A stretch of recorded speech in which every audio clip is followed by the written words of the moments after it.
What is up, Dog Pound? Welcome to the Doglands 2026 NFL Draft Round 1 live stream. We are excited for everybody that's hopping in right now, whether it's on YouTube or Facebook. I am your host, Jackson McCurry.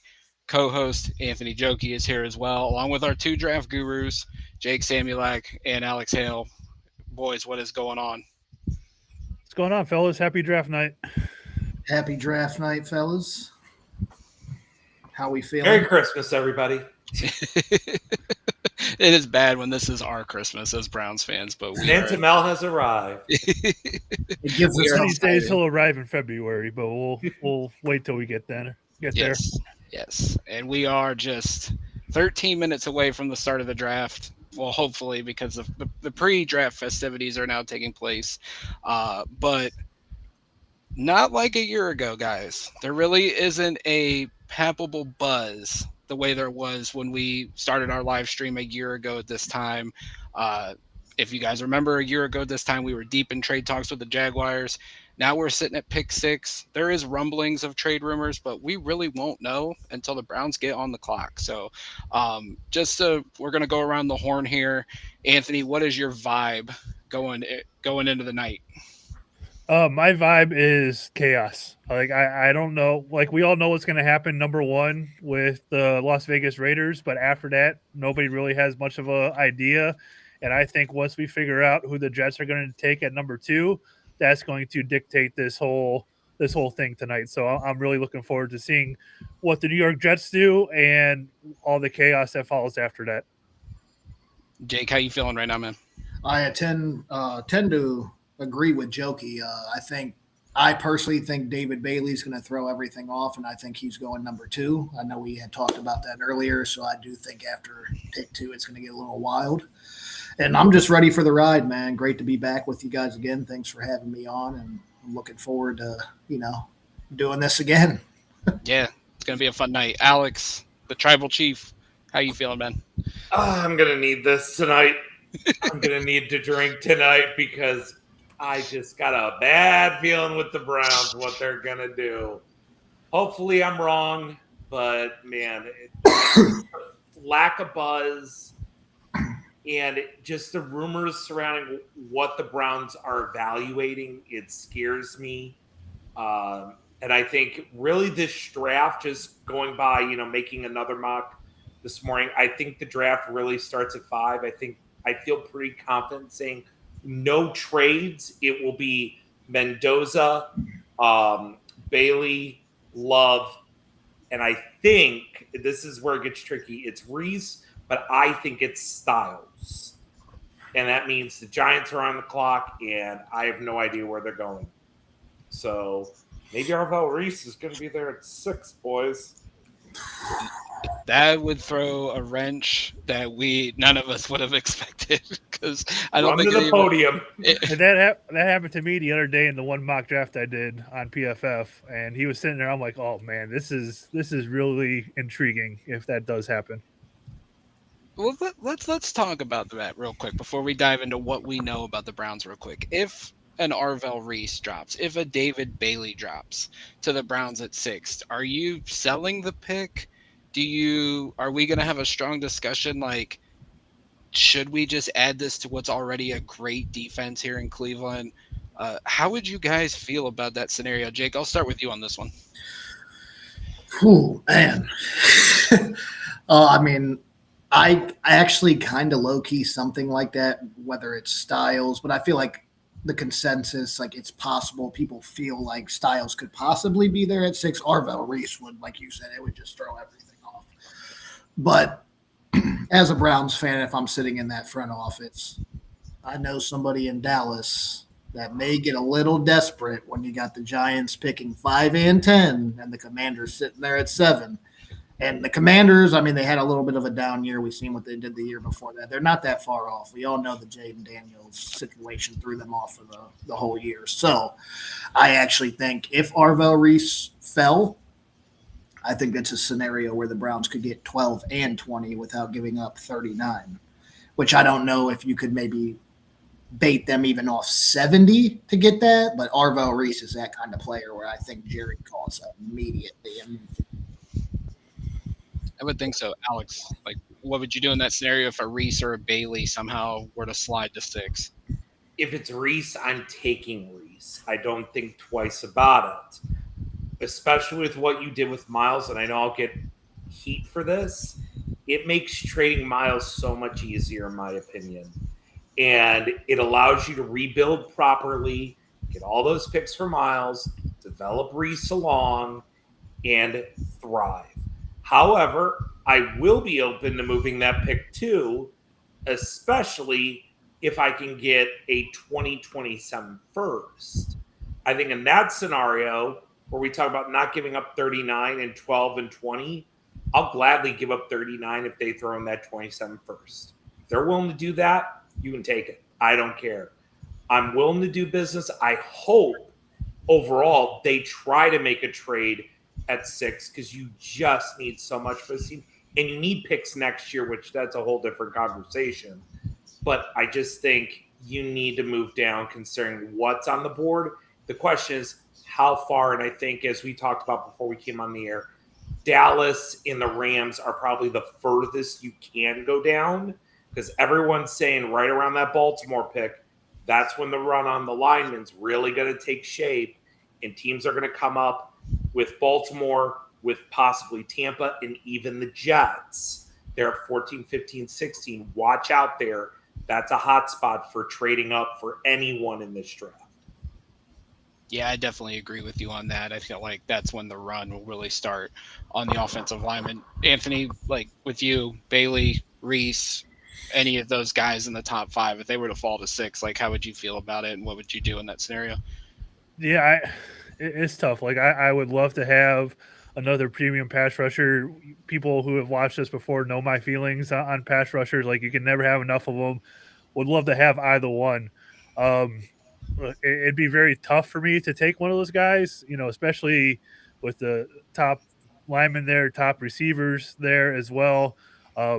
Caleb Downs still being on the board at that point, like that really strikes me as well. And that has been since the beginning too. So I feel like you would be able to, open the pick up for bids. Maybe Washington would outbid Dallas trying to come up a spot to get a defensive end or pass rusher. So, I see your brother chiming in already. But maybe Washington could outbid Dallas, and maybe that's a point where I know it's only one spot, but maybe you could get their second round pick this year or second round pick next year for them to move up just one spot and swap with the Browns. So I would be all for that too. I think if these defensive players fall a little bit like a Bailey or a Reese, the opportunity for a trade down is going to be there where it might not be at this moment. Yeah, I mean, and you mentioned New Orleans or you mentioned Washington.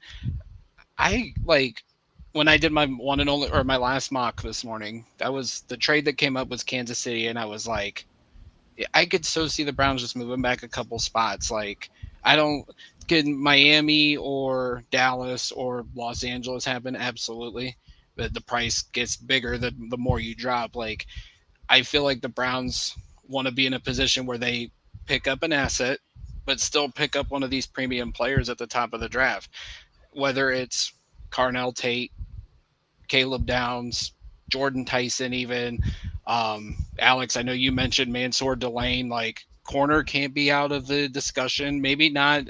Maybe not in the top 10. I think Probably not him, but probably late tonight, early tomorrow. I think corner is definitely in play along with safety, unless they take Caleb Downs, which uh, between him and Tate, those are the two guys I want. But I get to see them flipping picks with Washington, flipping picks with New Orleans or Kansas City, and picking up an asset, and then still trying to get one of these guys that have been linked to the Browns here during the process. wouldn't shock me if Reese was there. It would be New Orleans because Mhm. Cleveland then would feel comfortable saying, "Hey, we still get our pick of tackle," kind of like last year, where they were like, "We really like Mason Graham. We're trading down a couple spots. We know who's going to be on the board there. So even if it means, and I want to temper Brown's expectations, like the Chiefs, you said, it's not going to be 9-29. It's just very unlikely." You're looking at 9-40, and I would say my ideal trade 9-40 in a future too. Just do something like that because this year clearly trades at the top of the draft are going to be at a discounted value, and it's going to be up to teams, which is why I do not think now that the Cardinals are trading out of 3 because they're not going to get the price that they want. I just doubt it at this point. I think there would have been enough traction for that right now. I'm going to satisfy your brother here. Let's just trade our 5th round pick for Will Howard. Let's do it. And Dylan Gabriel? Yeah, we'll throw in Dylan Gabriel as the sweetener. We're on board. Let's go. Mike, I want to know how much you've had to drink already this evening. I hear Will Howard's good people. Will Howard is good people. It just sucks he's in the black and gold. So right before, because the draft starts here in a few minutes, the latest we know, we're still expecting offensive tackle. I think the majority of us would love a wide receiver. I know Jake does. I know I do. Anthony, Alex, I know you guys are probably on the fence with both between tackle and wide receiver, but the latest we know, Caden Proctor in play, Spencer Fano, which if you look at like every mock draft across the board, I feel like has had Spencer Fano now 6 to the Browns in the last few days. But I mean, they both are pressing needs for this team. But when you think about it, in the last 27 years, we've only used a first-round pick on a wide receiver 2 times. Shador not even whoever the quarterback is. They need weapons on the offense. We have Harold Fannin. We have Quinshon Judkins. I know they are high on Isaiah Bond, and rightfully so. He was a top 75 prospect before the red flags came out last year, but the team needs more playmakers on the offensive side of the ball, and I just feel like at 6, whether it's Carnell Tate, whether it's Jordan Tyson, whether it's Mekhi Lemon, the Browns should add a playmaker tonight, and hopefully it's at pick 6. Wouldn't be against it. I mean, do you guys go ahead, Alex. All I'm going to say is I just feel like the wind is blowing towards the trenches.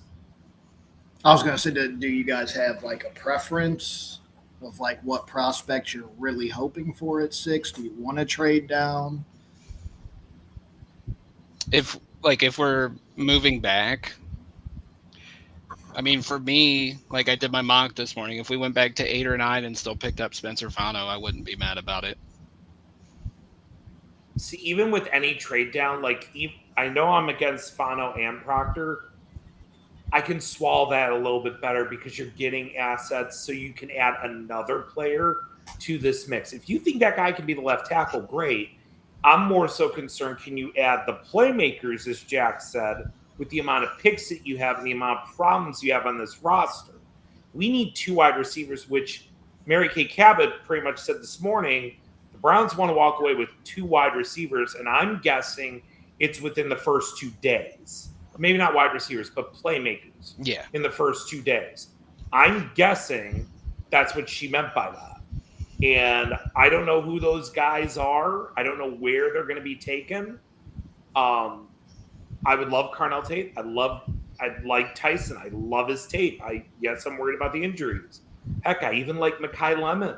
And I like Denzel Boston. You can make a case for each one of why you're taking them. I think in terms of what the Browns need, in terms of what you're running right now, you need more of a bigger, I wouldn't say possession, but like playmaking type, more explosive than Bateman was at Baltimore. And I think that's Carnell Tate. Like good hands, good in coverage, explosive, can separate on the deep ball. That's what you're looking for. And it's not that I have Tate or Tyson rank 1 or 2 or whatever. Wide receiver, there's no such thing as wide receiver 1, 2, 3, 4, 5. It's who fits your scheme. Because, like, for the Rams, wide receiver 1 for them, I just feel like it's Mekhi Lemon on their board. I just feel like that's it. For the Browns, it could be completely different. So, we'll see. Anthony, how you feeling, man? Do you want them to shore up the offensive line at pick 6? Do you want them to add a playmaker? I said yesterday, I think it was yesterday when we did the show, like, I want somebody, for them to draft somebody that opposing teams have to game plan every week for. So whether that's a Caleb Downs, whether, it's another one of these edge guys, whether it's the best receiver in draft, like, I just want a top playmaker, offense or defense, not offensive line, that these opposing coaches have to game plan for and cause problems. So whether you add a second one to this defense to where you have Myles Garrett and Caleb Downs, that offensive coordinators are staying awake at night to try to figure out how to stop both of these guys in combination, whether it's a Carnell Tate, whether it's a Jordan Tyson, as long as it's somebody that these teams have to spend a lot of time game planning for, that's who I want. And we could get offensive line later. All right, the Goodell is on the stage. Look at those. He's got 2 douchebags on the stage with him. I wonder how much further you guys are ahead of me. What are you guys watching it on? Network? NFL Network. Yeah, I got them up here. I have ESPN on. Those guys look like the mud on my shoes. Because they're dirt. Oh, look, it's TJ Cleanup. Look at all those hillbillies. Dude, I saw a video earlier, like the line to get in the draft was insane. Dude, I was watching, I know like a local channel. I subscribe to it because, my wife lives 20 minutes from there. And they said that they were expecting, I think, 2 times more than the population in Pittsburgh just coming through for the draft. Now that's why they gave all those kids school off and stuff. Because they gave kids off, and then one of the residents I take care of at my job, her daughter lives and works in Pittsburgh, and they were like, work remotely this week, just because of how crazy downtown Pittsburgh is. So I can only imagine how the university is. Oh, do you guys see that? Close to commencement and everything? Jesus. You guys see? You guys see the guy on the left there, the most overrated player in football? Yeah, I said TJ Cleanup. Oh, okay. I wasn't looking up there, so I didn't even catch the report I saw this week about them potentially moving Highsmith or Herbig, I thought was insanity. Like, I would just cash in my chips on him. I know he's a fan favorite and everything, but he's on the back 9 of his career. Oh, dude. 100%. I have a good relationship with quite a few Steelers fans on there, and everything that I seen with that Herbig rumor, they were like, if we trade him, I'm going to lose my mind. But I want them to fail at absolutely everything they ever do from here on out, so I hope they do it. I won't say where exactly this happened, but I work at a certain place where something happened. I still haven't forgiven the people who clearly were Pittsburgh Steelers people who dared just ran a stop sign and cut me off. So, yeah, here's to you, Pittsburgh. For what it's worth, on DraftKings at the moment, for the number 6 pick, both Carnell Tate and Spencer Fano have even the odds at plus 275 at the moment. So it's split right down the middle. I feel like no one really knows anything. Can I say something? Just let's hear it. Yes. This is why I'm begging for Cardinal Tate at number 6. Elite body control. Oh Strong no! hands. And they brought up the biggest douche canoe of them all. Well, two of them, the top two. You know what they Big don't. Ben Steeler fans living in the 20th century still when they were relevant. You know, this is my big thing about Cardinal Tate. Yes. Oh, there he is. Alex. Okay.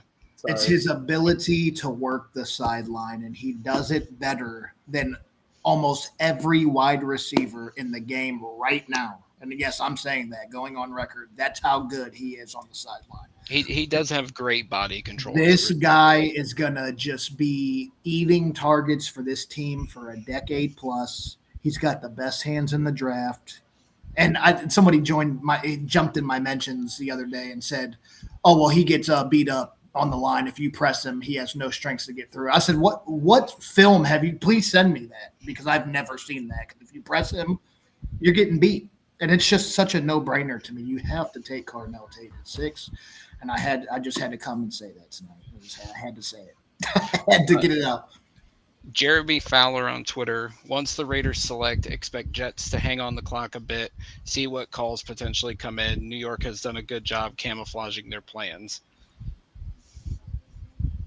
I wondered if that's why we were getting all this up and down between Bailey and Reese. I could see trying to bait Tennessee or bait Arizona to let's flip picks. I honestly think they're willing to fall farther back. Yeah. If they think they can get a 4th one next year and just basically stack the deck against everybody else, saying we're getting the top quarterback.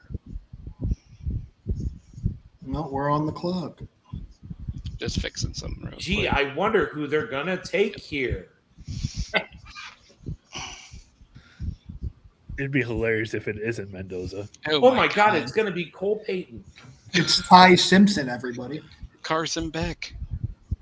The guy who threw 200 career passes goes number 1. What a rise.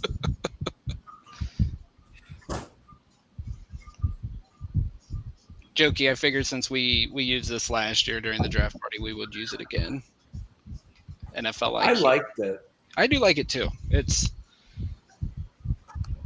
Yeah, it's a nice setup. This looks real good. Yeah.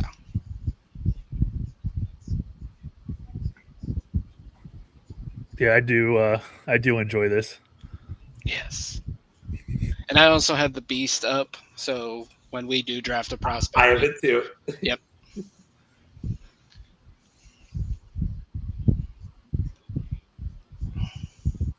Also, Jokey, I saw the text in our group chat. I like that. I really enjoyed that. 101 off the bat. No, that was 110. Was it 110? I thought it said 101. It's at 110 off the bat. Did I miss something today? Bazana Yeah. Oh, okay. Mickey Moniak was out finally after 6 years after being the number 1 pick. Hey, maybe just prospects take time. In NFL news, a certain reporter deleted her social media account. Oh, I've seen. I'm not going to comment on it. It's a tricky situation, man. It is such a. I won't make the comment I did last night. In my pop culture class today, somebody did their final presentation on that entire situation. It's not a bad topic to. Jake, I got a question for you. What's going on? Since you hopped on the bandwagon, how you feeling about those Penguins right now? Oh, dude. I told my wife it's because of me. It's because of me. I watched it last night. Little Sid being a crybaby and a flopper. I'm still learning the game, but I definitely understand it this year a lot more than I ever have. But I don't know, man, because I'm like that guy that's just like, is my heart technically in it for them? No. I'm like Columbus. Like the more I looked into the history. They've only been around for 20. They haven't been around for 25 years, have they? I was gonna say, was it 2000, right? Yeah, somewhere around there. Yeah. And they've been to the playoffs once. No, they've only won one playoff series. See, this is my kind of team. Now I'm getting connected to them. I'm like, I got to dive into these guys. Browns, Blue Jackets, both 21st century disappointments. But dude, my wife's family, man, they are huge Penguins fans. All of them. Dude. That's why I won't be here tomorrow night because I'm going to the Monsters playoff game. Oh, really? Who are they playing? Syracuse. Okay, at least it's not Grand Rapids. Okay. No, we Grand Rapids was this past Sunday, and we beat them. Oh, boo! But I know that they were sitting people because they had clinched the top spot in the playoffs over there. Yeah. They had over 100 points for the season. Yeah, they're ridiculous. Alex, I just saw your tweet. I had to say it, man. Just so our listeners know, we will not be tipping picks. I'm sure all our feeds are different. So which I'm assuming. Oh, so we're all jokey. Does it say the pick is in yet for you on ESPN? Yes, it does. Okay. I don't know how we're going to do this because I know we're all probably on different parts. So last year, all of you guys were. I have an idea. Whenever one of us says the pick is in, we put our phones down. Yeah, I shut off Twitter notifications. I will look ahead at the Browns pick, but I won't say anything just so I can get a jump on a graphic over here. Perfect. Pick is in. Gee, I wonder who it is. I'll turn my camera off so you can't see my facial reaction either. Dan Orlovsky's coming out to announce the pick. They're going to trade this to Baltimore with Max Crosby. Is that still on the table, you think? A trade for him? No. No. I mean, they said that not to Baltimore, but to anywhere else. No, they've said like he came in that next day to the Raiders facility and was like all about the work. And I think they're probably going to let this season play out and see what happens and then maybe revisit it next year. Is he walking out for you guys right now? He's announcing right now, so we'll just. Oh, okay. He's just walking to the stage now for me. Okay. Are we really allowed to? We know this pick. No. So I think that since Jake is the farthest behind us, once he knows, we can all go. Yeah. Yeah, he announced it like 4 seconds ago. So, just like last year, I think I got YouTube TV down here. It's the only thing we can have in my apartment complex. So yeah, there's literally not a single option for cable here, which is absolutely ridiculous. Give me credit. Back at the beginning of last year, QB Big Board 1.0. My note on Fernando Mendoza was, if you're looking for the Cam Ward guy who's going to rise all the way to the top, I bet on Mendoza. I like Mendoza, man. One to the sky, gentlemen. Alex, I would give you credit, but I'm going to give credit where it's due. Corey Kinnan was on it last summer. Okay, fair. And that I will give, because he mentioned Fernando Mendoza, and I was just like, the first thing I did was I went and looked up his numbers from Cal, and I was like, they weren't horrible. But then what he was able to do at Indiana was like Joe Burrow level of like domination, like the way he elevated that. Well, I wouldn't say Joe Burrow level, but the way he elevated that team. I think anyone who gets it kind of preseason deserves a little bit of credit. You'll get the first credit, but yeah, you were on it too. I'll give you credit where it's due. But yeah, Corey Kinnan was definitely on it like last summer, and it was crazy. I'll acknowledge you. So for me, the Jets have 4 minutes left on the clock already. We don't even have it yet. It just still says. I love how fast-paced this is already going. Just beautiful. Yes. Which if people don't know, it is now 8 minutes on the time clock for the pick selections. Browns, you better have a trade ready. Hopefully your fax machine is working. One thing I just noticed when if the prospect met with the player here on this, so that's pretty nice too. Oh, wow. Which, unless they snuck him in, the Browns have no reported meeting with Spencer Fano. I think we should all keep that in mind. I don't think Proctor either, right? Proctor, we did bring in. Yeah, Proctor. Yeah. I was gonna say I just looked at my top 30 visits again because we were talking about receivers, and yeah, Proctor was one. He was on the same day as Lomu. So we thinking David Bailey here. I think the Reese stuff was all smoke. I think they're taking Bailey here. We shall see. 48-hour rule says you go with Bailey. What's the timer? It's 3 minutes. 3 minutes left. 3 minutes. Mine's 3:11. So yeah, I'm Yeah, about 10. so you're about 10 seconds. I'm probably the furthest behind everybody. I'm at 3:11 right now. Looks like I don't know if that's the Jets GM, but there's a guy on the phone. What they just showed. So The Cleveland Browns move up to number The pick 2 is in. and select Yep, they're getting Ty ready to pick. Simpson. Jake, I will go on a rant that Tony. You thought I was going to be the crazy one on this show tonight. If they draft Ty Simpson, I will. Yeah, Glenn's on the phone with somebody. Yeah, it's pick is in. pick is in. We are moving fast. I love this already. I mean, you always got to keep in mind that, like, you know, the picks made on TV, but like, it's already like 2 or 3 minutes into the next team selection, and sometimes we get on a pick backlog. It's just. But I think they've realized over the years that there was too much of a pick backlog, and it wasn't matching with TV, and that's why they've lowered this. And I'm already loving the pace. Yeah. The pace It's, I think, 7 minutes tomorrow. Fine with me. Yeah. Keep it moving. We don't need to be here till 1 in the morning. No, Friday night's always good because it goes it goes about the same length, but it feels relatively quick. Yeah. For 2 rounds, so. Saturday is the marathon. Yes. Which is why I check out on Saturdays during the draft. Don't worry, I'm checked out on Saturday for other reasons. Yeah, we know, man. We'll be thinking about you on Saturday, brother. Yeah.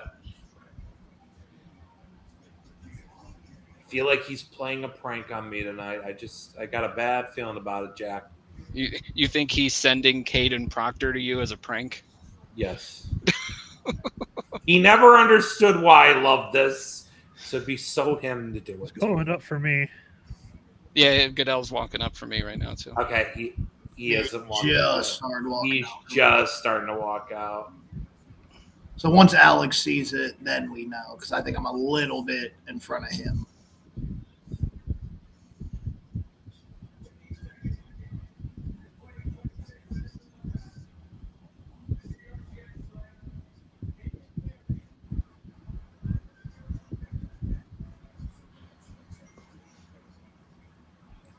Ooh. All 48-hour rule never fails, baby. all smoke. Yep. So the Jets have taken David Bailey at number 2. Yes. David Bailey, pass rusher, Texas Tech. I did like just see a David note Bailey. from Adam Schefter that the Jets have 3 coaches on their staff that were on Stanford's staff when he was there. So that'll probably Oh. definitely help with that as well. Yeah. Should have lined that one up. Darn it. Well, I fixed it this morning, so 2 for 2. Arizona's already down to 5 minutes left on the clock. So great- now is great where it pacing gets here. interesting. Jokey, did we have Bailey going? I can't even remember now. Last night, Yes, we did. So now the fun begins. yeah, I picked Bailey last night. All right, we're 2 for 2, so that's good. David Bailey just gave a yeet. That's pretty awesome. You could probably put up our mock from last night too if you get a chance. We will after a little while. We'll go after Like pick 10 to see how if accurate- this thing goes chalk for like the first 10 picks, like we need to acknowledge ourselves here. Yeah. Oh, of course. All right, guys, real quick. Do we think Arizona is going to make a trade here? And if so, who do you think's coming up? Not here. I think they're going to trade back in later on. I think they're gonna stay put here. I think they're gonna stay. I think what the rumor was ownership's wanting Jeremiah Yeah. Love. So And I think they're gonna take Jeremiah Love. even though I think so too, which means Cleveland's the one that's the most motivated to trade now. Michael Bidwell is on the Jimmy Haslam level of bad owners in this league, so when you make your players pay for their food in the facilities, like that's just you got no respect for me. Is it? It could be the Trailblazers owner. I'm Which not is sure if you sad guys because have that's caught up with that. yeah. I mean, and that's sad because that's Microsoft, isn't it? Isn't it the Allens? Yeah, Yeah, Allen. like Well, no, but no, they for- sold. They sold. Oh, No, the that's right, they- Trailblazers is now the Carolina Hurricanes owner as well. oh, okay. And I'm assuming he's not a good owner. They've been ripping him because for the playoff series they're not doing T-shirts and things of that nature Yikes. for the fans.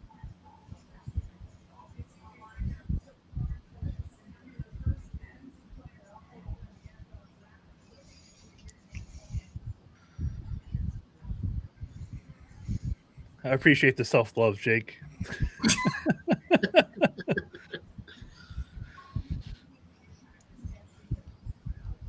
Darn right it is. Since it's brought up, shout out to all the other Browns content creators. We Guys, know, there.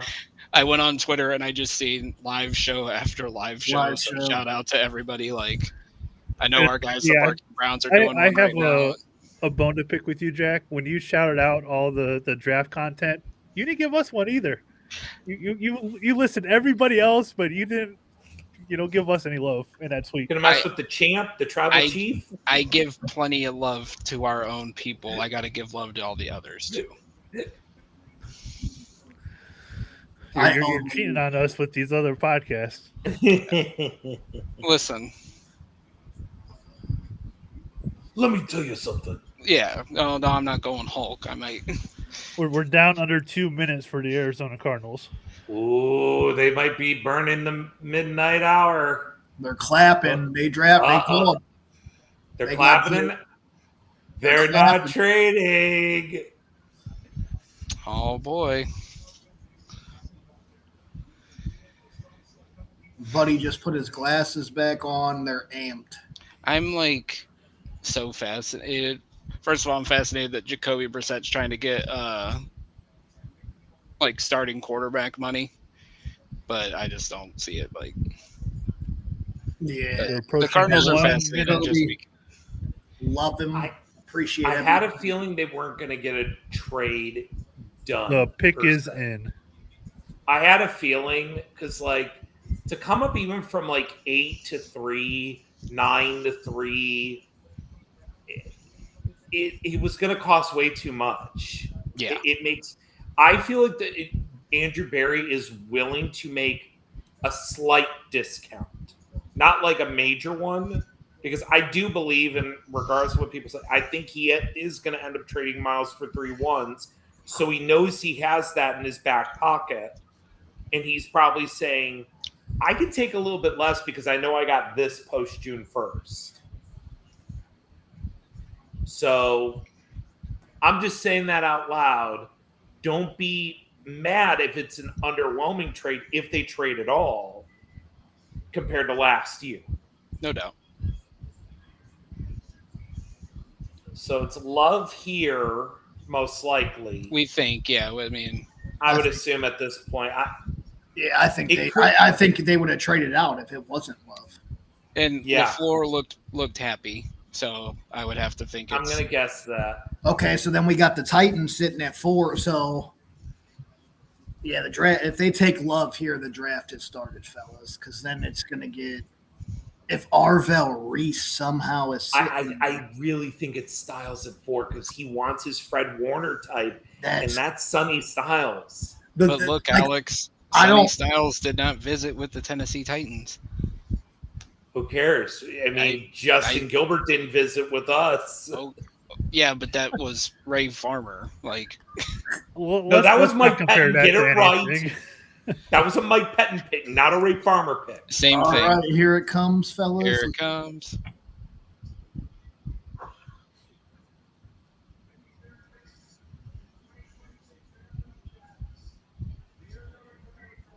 Okay.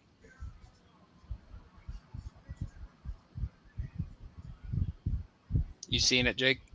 Yeah, it happened. Okay. a couple Yeah. seconds. So Jared, Because I know Jeremiah Love- Alex is a little bit behind me. So. That's why I put up the one of like, hold on a second. Oh, okay, I got you. Yeah, I know he's a couple seconds behind me. So So okay, That well, wasn't an acknowledge me thing. Oh yeah.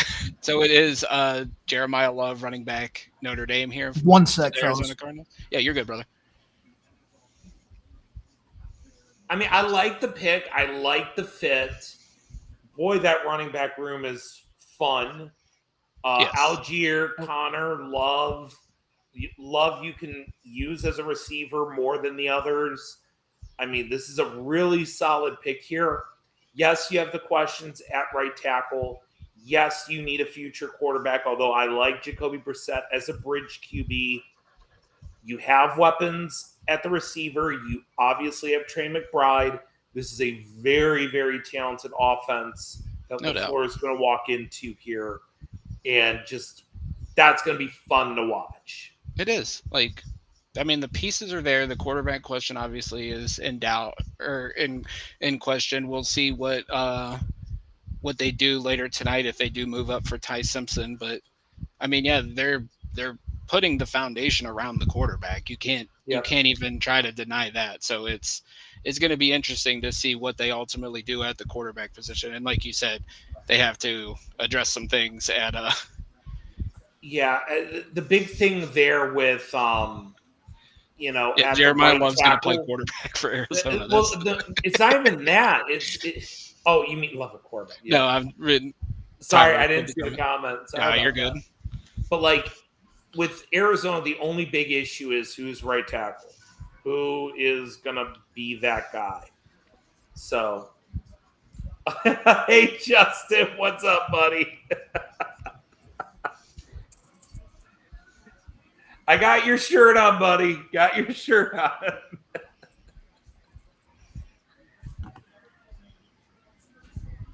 Tennessee's already down to 3.5 minutes. Tennessee's down 3. Oh, dude, I love this. This is Reese or Styles. Yeah, this is fantastic. Yeah, I love how fast it's going. Oh, Tickle, my boy Tickle's in here. Love a Yep. QB. Love it.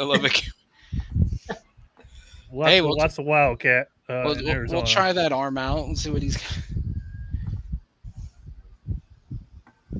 We had Definitely going to be a guy that goes high in the dynasty drafts. Oh, that's my boy Boo. Thanks for joining us, big dog. I appreciate you. We had We appreciate everybody stopping in. If you guys love what you see, please don't be shy in hitting that like and subscribe button. Definitely helps us out if you're on YouTube. If you're watching us on Facebook, give us a follow on there as well.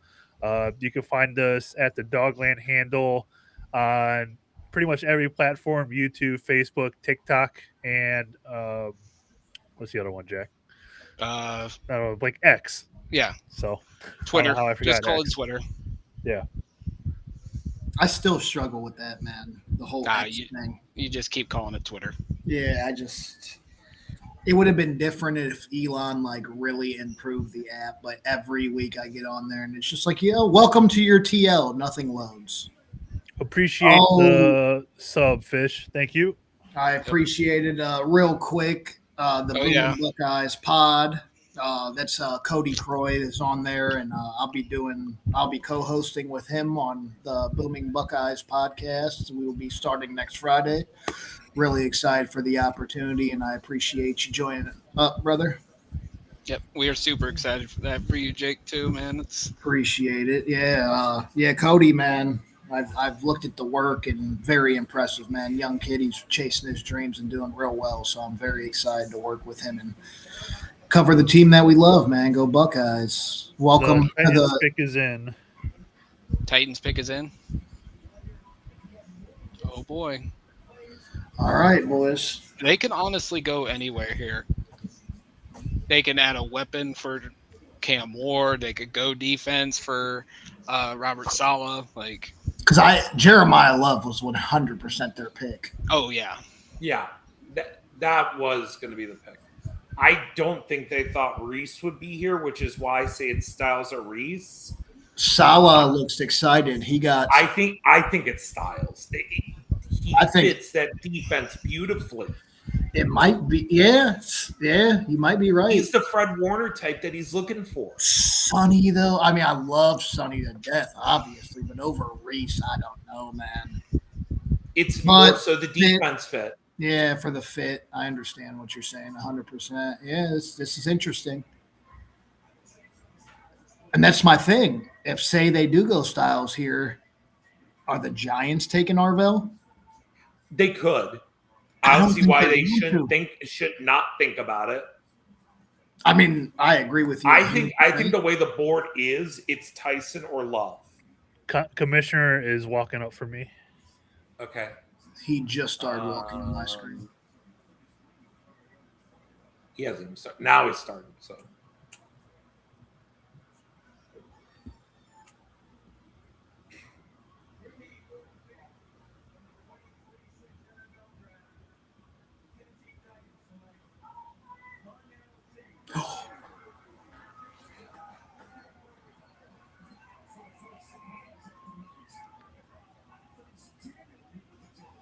Yeah. Whoa. Yep. Holy cow. Holy crap. Styles or Reese is going to be on the board for the Browns. Oh my Hello, God. Jerry. How That you doing? that is wild. I literally had just I muted and went over to the Barking Browns real quick just to show them some love in the chat, and I just hear them all go, "Wow!" And I was like, I put my head down. I'm like, I'm not looking. I'm not looking. I'm not looking. I gotta Right respect down this pick. immediately. I gotta respect it. Getting a weapon for your quarterback. You know, Yeah, yes, I you mean, have two guys who fit that defense, but Tate definitely changes that offense. I am so heartbroken. Yeah, this was, but I in the back of my mind, I always thought like Carnell Tate could be an option for them. I gotta ask this question: even with Styles and Reese on the board, well, Howard for sure now. Do the Giants panic and take Tyson now? That is an interesting question because like I can't see them. I don't know if he'll make it to 10 now that Tate's 4. Like, I think Tyson's going now. I could see it for sure. I And if you're the Browns, this just felt beautifully to you. Cody, agreed. All three defensive Buckeyes are there. Do you know how many people are probably calling you now saying the Brown? If I had to guess, the Browns are 100% trading. Andrew Berry's like, his here I go phone. again. Giants pick Laser is in eyes. for me. That was fast. Yet. You said the Giants pick is in. Giants pick is in. All right, I am gonna. I gotta reset mine here. I am going to It's hide Styles. the board for now because we are getting close into Cleveland Browns pick territory. So I want to say Styles here. That's just the vibe I'm getting. Yeah, with the Giants pick being in, the Browns are on the clock. oh boy, Dear God, help us. no trade. We are finally here. I'm going to keep refreshing my X feed just because I need to get a jump start on a graphic. Yep. I will try to hold my facial expressions in. Do you want me to just put you out for now? No, it's okay. Once I start working on the. Oh wow! I will report this. Yes. That I just saw on X because Ian Rappaport is saying the Browns and Chiefs have been deep in talks on a trade that would send the 6th pick to Kansas City for the 9th pick. So it could be something that they're working on. I need 40 back. Arvell. If they're Arvell. deep, They're coming up for Arvell. I would say if they're deep in talks, it's the Browns have officially traded the pick to the Chiefs. Yep. There we go.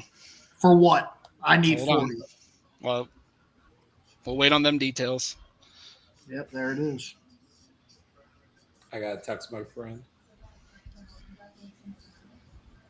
I will find the trade for you guys. I just wanted Carnell Tate. Let me get that trade graphic rolling here. I can't believe it felt perfectly for Andrew Berry. So this tells me it's not Arvell Reese. The Chiefs are coming up for Arvell Reese, and holy crap. You got hear me out real quick. Now that we're trading back to 9, I want Caleb Downs if he's there. You're getting Yes. Katie Proctor in that game. Oh, stop Yeah. it, please. You know what? I think Jake is onto something. I think if we do slide back and Caleb Downs is still there, I think he's definitely in play. I think our trade Downs didn't play there. Your brother Dallas Will begged for Howard the for pick. sure. Now, We Mike, got more you- picks for Will Howard. I think Mike's right. I think we might end up giving up 9 to land Will Howard. I really do. I need the trade. The full trade number 6 for 974 and 148 from Ian. That's not Rappaport. terrible. I don't hate it. I guess I don't hate it, but I would have way rather had 40, but that just goes to show you the offers aren't strong in this class. No, and considering the way the board has fallen, Yeah, I'm willing to take a little bit of a discount like that. Yep, I am too. I love getting 74 back. what was the other pick, Jokey? 974, 148. I have a graphic coming up here in just a second. So we have 146, 148, and 149. We have 70 and 74 now. Yeah, I'll have to update that. Yeah, I'm going to say this: that report coming up from 39. Now that looks a lot more plausible, folks. And I will say one other thing: the fact there are no future picks with this. Miles Yeah, Garrett. teams are going to be He's really getting stingy with the future picks. Yeah, I mean so what that I wish we got 40, but at the end of the day, that goes to everything we've been hearing about this draft. It's just it hasn't been looked at in that kind of light. So to move back 6 to 9, especially when you still have Arvell, Sonny, and Caleb there, and I'm guessing the Saints, Jordan Tyson to the Saints, which nobody had. I think that's very possible at this point. 148. Hold on. I'm putting in the calculator. So the value is actually dead even. It's a dead even trade. My brother just texted me, Will Howard is coming. Jack, I just sent you the 148. thing on Twitter, the graphic. Okay. Yep, I'm working on it right now. Hold on. Let me know when you post it. I'll go post it. Yeah, Jokey, if you want to tweet that out, we will get this up here. I think this now solidifies they're definitely going tackle. Who that is, don't know. Ooh. But I need to Please don't say that. Jokey, what did you do? Why'd you go? Well, I went to tweet the thing and I saw who the Chiefs took with the pick. Oh, oh, so now we're getting ahead of ourselves. Great. they're taking Reese 100%. They have to. I'm kidding. They have to be.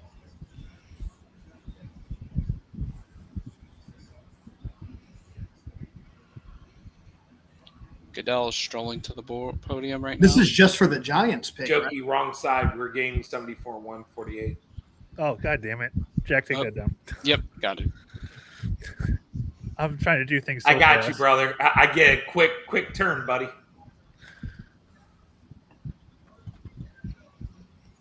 It's okay, Jokey. It's fast and furious. It's the NFL draft. Yep. It's like In me the last end, night trying to do the trade at the end of the first round, reading this shit wrong. It may all be fast and furious right now, but it's always about family. Jesus. See, now we're already on a pick back. Like, we're already so far back because yeah, the Commanders are on the clock, commercial aren't we? took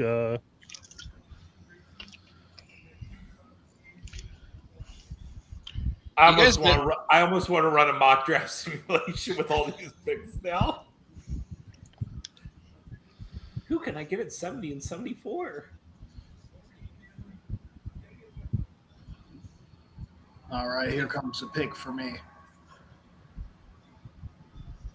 Yeah, 1 second. Yep.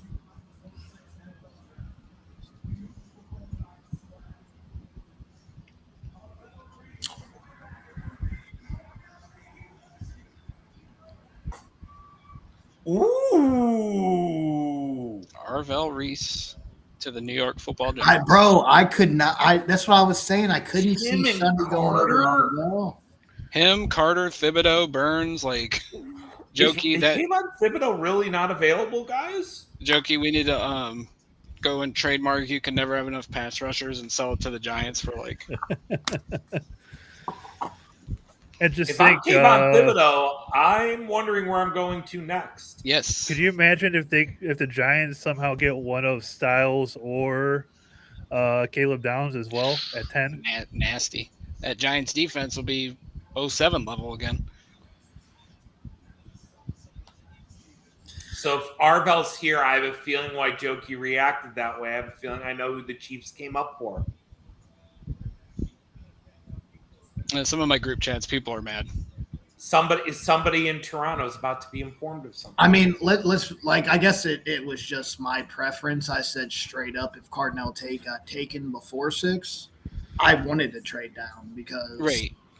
I mean, add something and if we do take Fano, it's easier for me to deal with that at 9 after we did. 74 is a solid pick, bro. That's a top 100 pick. Let's think about this realistically. It's not a bad pick. Would we want more? Of course, but we've heard all the discourse about how this is a weaker class. Yes. I'm not mad at the haul. I'm really not. To move back from 6 to 9, you still had Arvell sitting there, Sonny Styles, Caleb Downs would be my pick. But I mean, you got Jordan Tyson, you got Malachi Lemon. There's still a lot of good players. Or Makai Lemon. Yeah, sorry. I think you've been listening to ESPN Cleveland too much. Well, I've been seeing the Malachi Lawrence pick 22 by the Chargers for the last 3 days straight. So now that's just in my head. Thank you for the correction, but You're welcome. I just got so sick of Grossi and Rizzo calling him Malachi. Oh yeah, it's not from them. I promise you that. I've just been seeing There is a Malachi that might go in the first round today. Yeah, Malachi Lawrence. That's why it's stuck in my head. That's why it's stuck in my head because I've seen 6 mock drafts in the last 8 hours today that had him and Zion Young. I love them both. Zion, when you ask me sleepers, Zion might be that guy too. The more I watch his tape, the more I'm like, can I just get him on this defense, please? I feel like he's going to be a double-digit sack guy his whole career.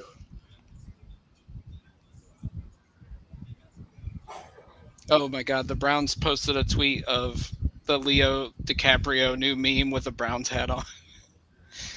Alex, I won't show my facial reaction because I know, but who do you think the Chiefs came up for? Jordan Tyson.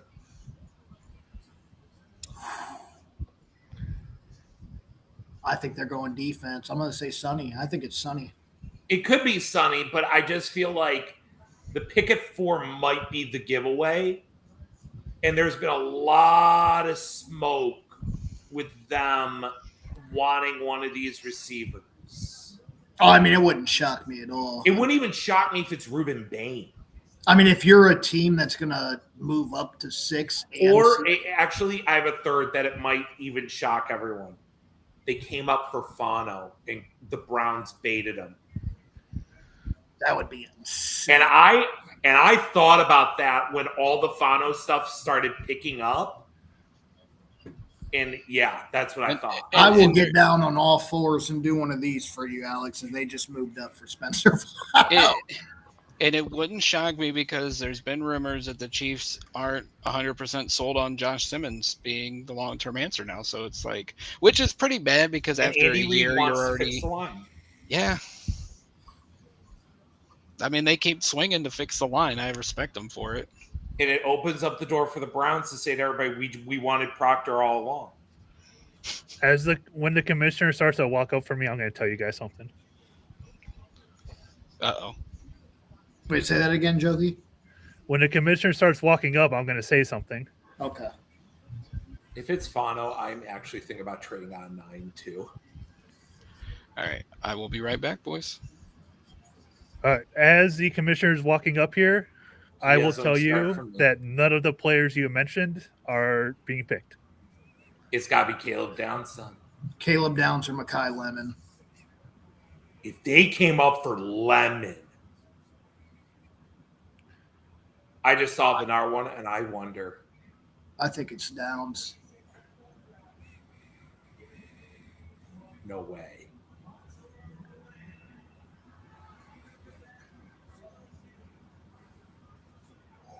Oh! Holy shit. So the Kansas City Chiefs trade up to get Mansoor Delane, cornerback Wow. out of God. LSU. I did not see that coming at. Now you understand my reaction. And don't get me wrong, love Actually, Delane. it's not really surprising when you think about it. They traded Trent McDuffie away. I wondered if they want him at 9, but the rumors were New Orleans really liked him at 8. So they Alex, had to jump him. you were the one that got me finally. I felt confident enough to start throwing that Delane stuff out there because I'm a fan, man. I think he's going to be a stud. He's I had really him good. number 2 behind Caleb Downs, the second best prospect. Hey, K-Roddy, love it. The ZI. Commanders pick is in already. It's Sunny. It's Sunny. That's done. Yeah, Sunny's off the board. Hawaiian kid. Is that my dude, Rob? I'm going to say this, guys. It's Sunny here. Maybe Bain or a wideout at 8. I wouldn't shock me if New Orleans trade out. But Downs might be there at 9, guys. You have to see, for me, if he falls to 9, And getting Caleb Downs. let me ask you a question. Is there a scenario where we can see the Browns moving back to 12 now? 10 or 12, I think. I would not be Or surprised 11. if they tried any of those next 3 picks. I think, and we saw, who was it? Schrager made the suggestion of like 12 and 20 for 9 and 29 or whatever. You know, if Jerry really wanted it, I wouldn't do it for 39 because you're really actually no. I'd do it for 39 at this point. Oh, Hawaiian kid swag. That is one of my best buds from back home, my boy Rob. I appreciate you being here with us, brother. Thanks for watching, man. Alex, they said you were a madman for mocking Mansoor Delane at 6. I told Alex that he gave me You don't know courage. what to do. One's to the sky. It just wasn't the Browns picking him at 6. Hey, man, I knew something. What were the odds for him at 6? Because I really wish now they really need to come up with a time machine. It's fine. I was sure the Browns were trading off, and I bet a little bit on Fano and Proctor and lost it, but who gives a Yeah, same. Yeah, I put 5 down on Downs and 5 on Proctor, but it's fine. I tell you what, I just read a book. It's called Everybody Loses. It's about like the rise of sports gambling in this country. Very good book for anybody that likes to read. I highly recommend it. The house always wins, baby. What have you read now, Jack? Like 75 books this year? 35. That includes audiobooks too. I know people won't say that counts, but it does. That counts 100%. Yeah. I used to listen to audiobooks whenever I was in the Army and we deployed, man. That shit would just calm me down, man. It's nice to listen to a book. We have a backlog already because the Commanders pick is in, the Saints pick is in, and the Browns are on the clock. Damn, we're already on the clock. That's insane. Jack, when you were gone, I asked them now with the board, with them taking Delane there, do you think there is a scenario where we go down again? Let me pull up the board real quick. Say Fano is their guy. I don't see any of these teams right here taking Fano. And if somebody's coming up, they're not taking Fano. So say that's their guy. They love him. And Caleb Downs is sitting there. Hold up. Commander's pick. Is that Jerome Bettis? Yeah. Yeah. I thought that was Hines Ward to the left.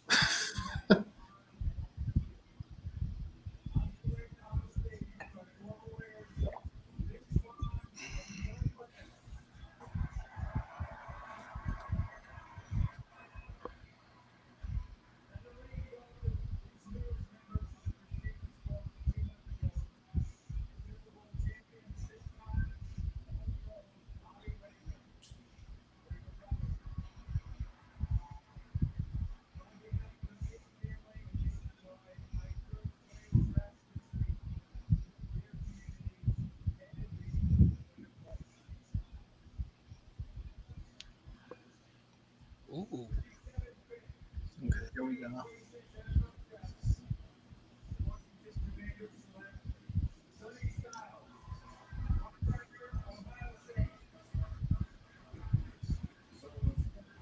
What a beautiful fit. Great pick for them. I like that a lot for them. Great Sonny in Dan Quinn's defense. Sheesh. So, Jake, to answer your question, based on the board, I'm looking at Daniel Jeremiah's board. Ruben Bain's the best available. Caleb Downs is on the board. Maui Noah. I knew I was going to screw it up. Lemon's there. Tyson's there. I could see them moving back again, but I'm going to go with they stay here and they pick. I'll say that I want to see 8, and if Caleb Downs is there, I think they're going to trade back. But if it were up to me, I would draft Caleb Downs at 9. I would too.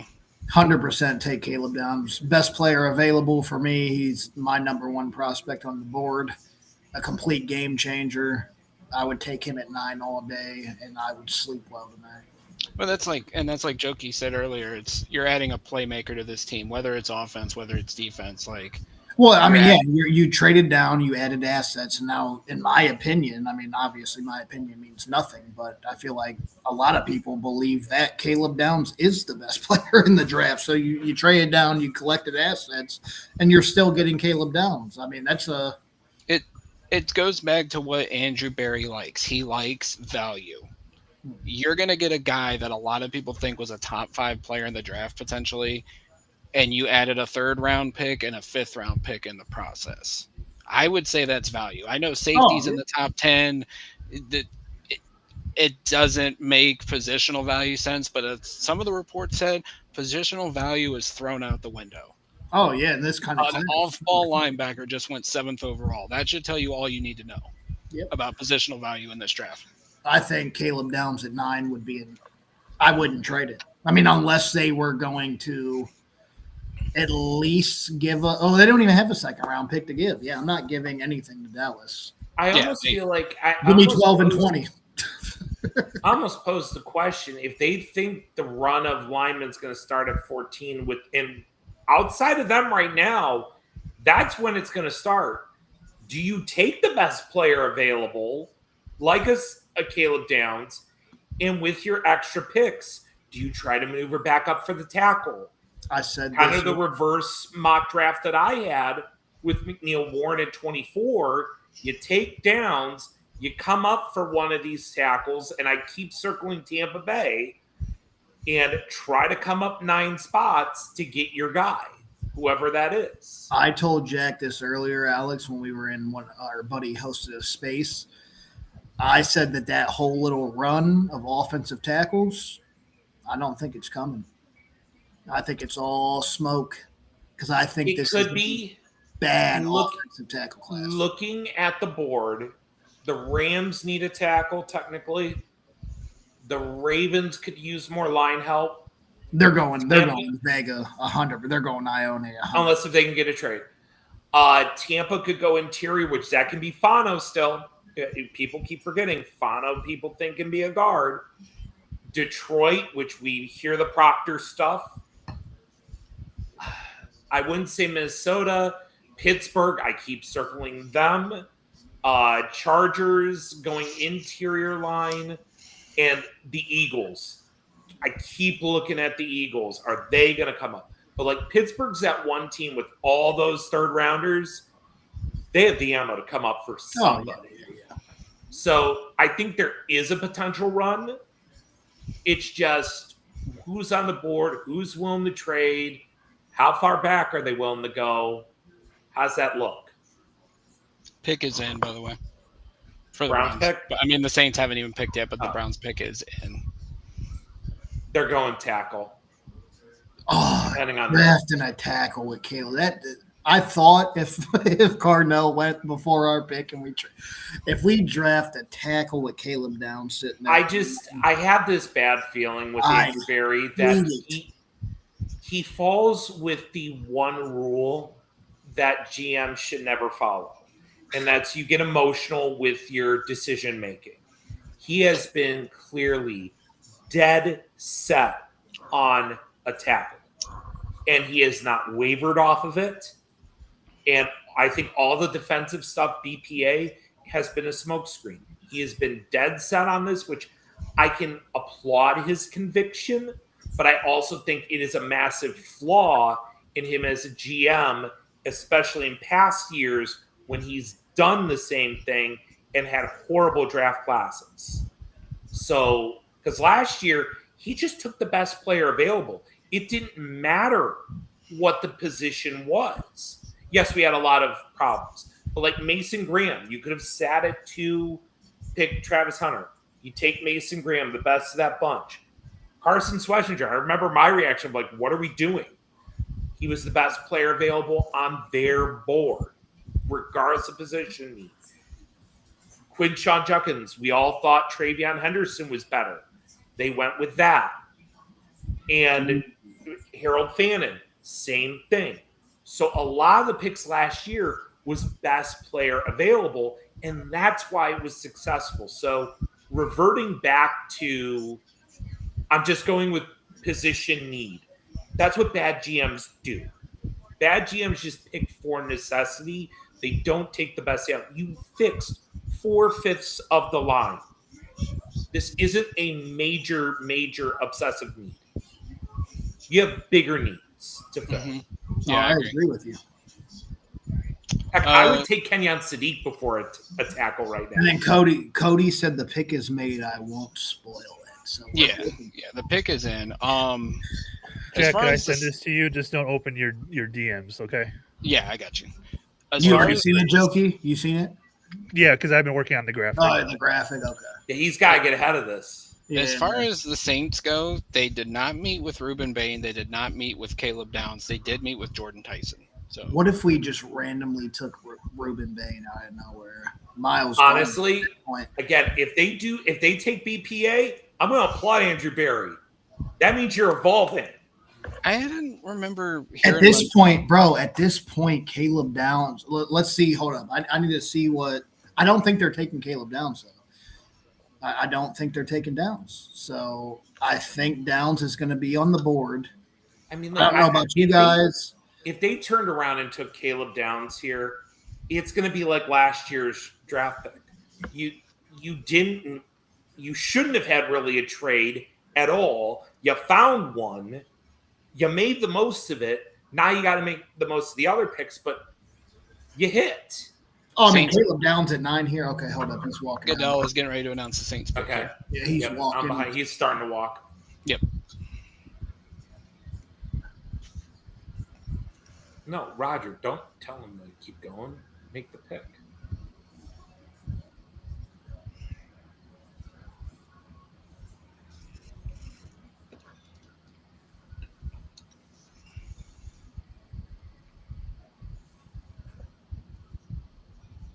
Really?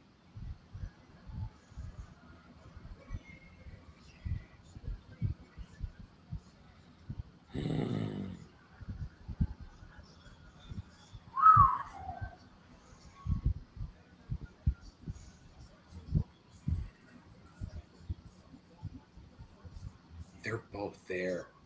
Holy crap. You run to the podium. You take notes. I know you guys are watching the NFL Network's feed, but I think it was Kuiper. As soon as Tyson was announced, he was like, really? Jordan Tyson to the New Orleans Saints, by the way, for anybody that's... I get it. And the rumors were they really wanted Carnell Tate, but Shuck needs another weapon opposite Chris Olave. Obviously, the injuries are going to scare you, but if you watch the tape, he's clearly the best receiver in the draft. Yes. It's clearly the fact he cannot stay on the field. I call it, in terms of Brown's case, Denzel Ward syndrome. He's literally probably the best player at his position. He cannot stay on the field. Right.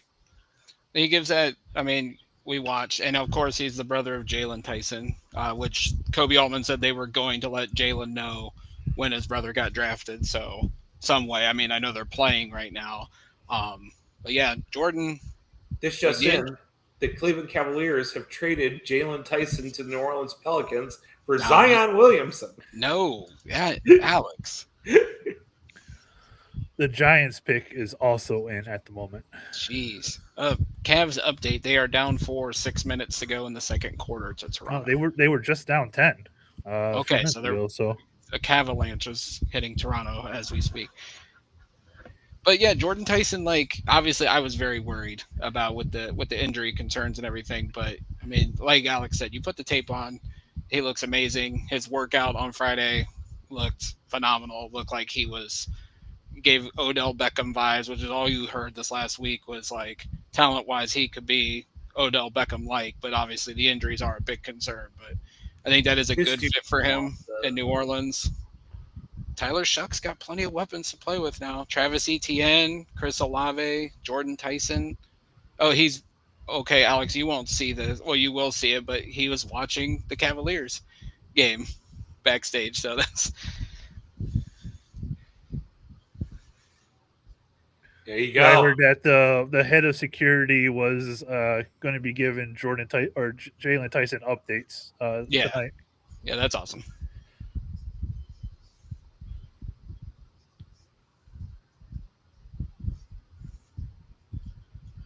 Jalen's going to find out we trade him and go like, God dang it.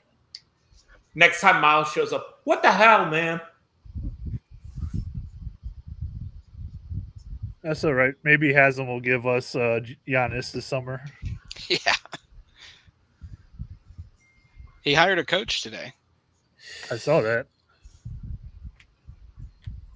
Apparently, he's one of the best. Taylor Jenkins, he's not bad. Yeah, one of the best in the cycle. Jake, correct me if I'm wrong. Taylor Jenkins, he was the Grizzlies coach, right? Yeah. Yeah. So he's the new Bucks coach. So it's actually a good hire by Milwaukee. So yeah, I don't think that's that high. But if I'm they're the about Browns, to be rebuilding. So if I'm the Browns, I call everybody's bluff on the O-line run. Just take them. Just take them. Give me Caleb Downs. Yeah. The Miami Dolphins are on the clock. That just shows you how behind. Sure, we all know they're going to trade Miles. Like, get playmakers on the defense. So when you trade Miles for 3-1s, you can rebuild it. Just do it. Yeah. All right, pick this is isn't in. rocket science. Pick is in. Okay. Pick is wait. Oh, Pittsburgh booing a team that shouldn't be in your eyes on your radar. I'd boo us too because we kicked smiles all around in the war room. But at the same time, rent free. It would have been even better if the Ravens would have knocked them out of the playoffs. The week after. Jimmy, look at Jimmy. He's like, we just got the best player in the entire. Who's in the background, all pumped up? Like, those is that are, offense? I think those are scouts and. Okay, I was gonna say Jimmy's offense or defense. Jimmy's face told me it was Caleb Downs. He said, you just got the best player in the draft and you traded down. Here comes Commissioner. Yep. Here we go. All right. He hasn't come Turn out up my yet. TV a little bit. He is. Jesus, stop taking. Now he's coming out.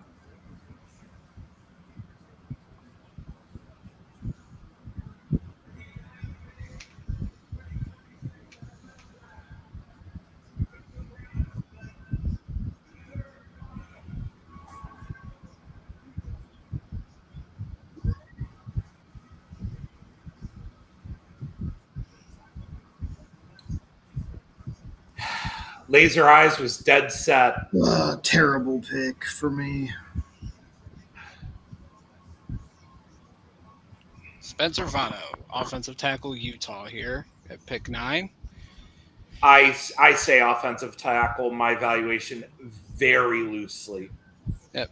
All right. Immediate thoughts, Jokey. You're first. You know, I would have loved Caleb Downs at this point, especially when 2 of the best receivers went.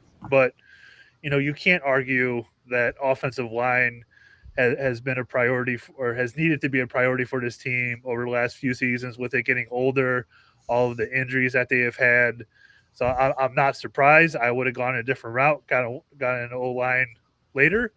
But, now with this potentially revamping of this offensive line from free agency and trades and now the draft, we should expect to be able to evaluate these quarterbacks a little bit more this year. And that's what it's all about. Jake? For me personally, I mean, I felt like in a draft where, we've heard all month, really, it's been like the last month that, that value is just not there to get assets for 2027. I thought they made a good trade back for me, at least personally, because I wanted Carnell Tate. I had Caleb Downs as the number one talent in this entire draft. Best defensive player in the class. I think he fills, a hole right now with how good he is communicating to the defense. We don't have a nickel. And I just thought that was the better pick at the time. I don't hate Fano as a prospect. I see him as a guard. So, as Francis Mauigoa has just been picked by the Giants at number 10. Yep. My OT number 1. I feel like this is I don't want to say it's a bad pick.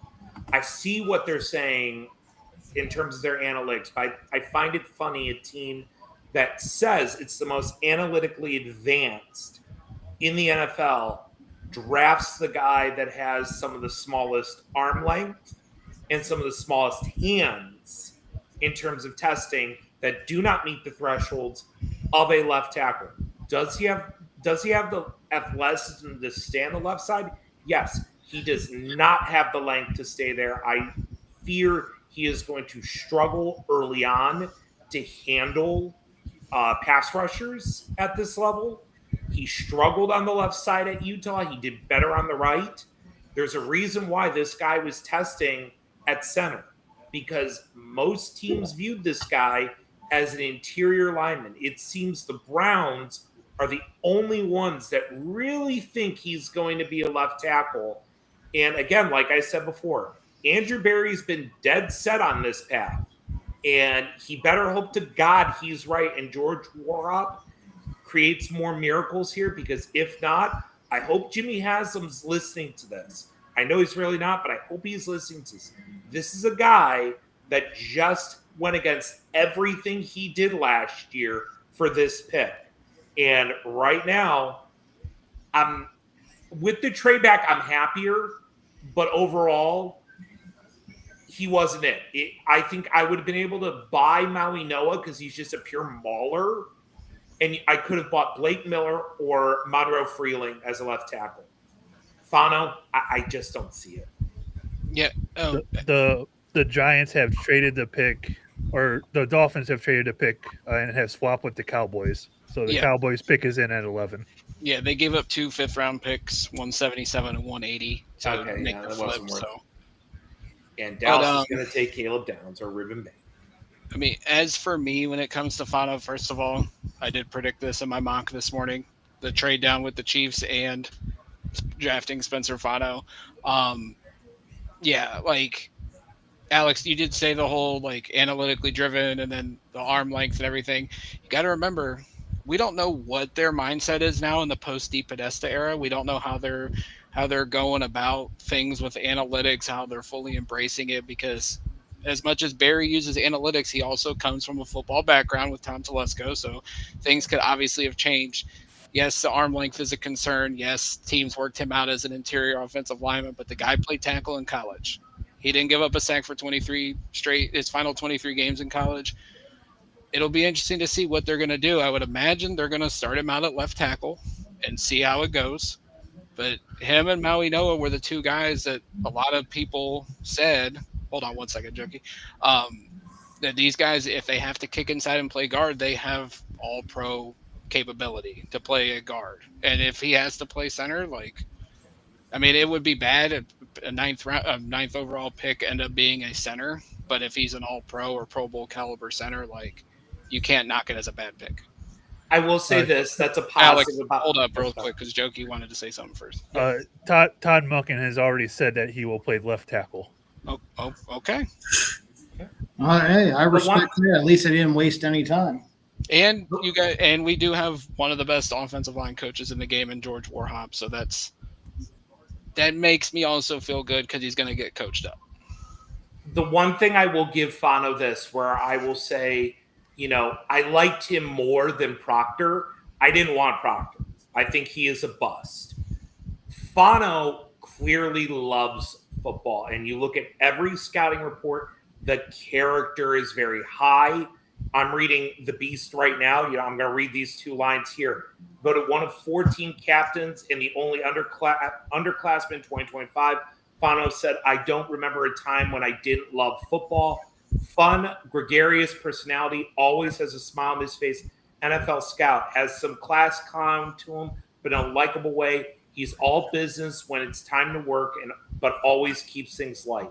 I will say, as much as I question the pick, it's those things that give me some positive feelings about the pick, because for too long the Browns take these lazy guys at the line who just have they just don't love the game. And we learned that from Jed Wills. So, you know what? I can live with this pick. Let's put it that way. And from what I have seen, it's been already reported that the Browns were going to take him at 6 until the Chiefs came up for the trade. So they were able to trade down, get a couple extra picks, and get the guy that they were going to take anyway.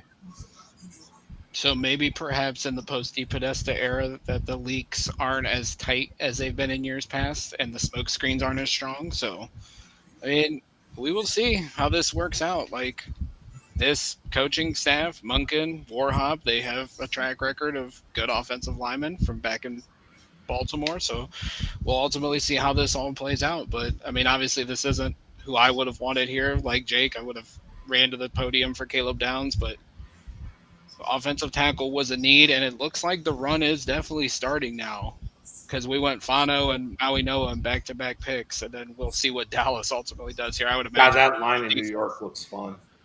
So Todd Munkin also said that the Browns had Fano in for a top 30 visit, but it wasn't one that was reported. They snuck him in just to, okay, so maybe they are going to keep secrets. That was why they picked him, because he didn't leak it like his teammate.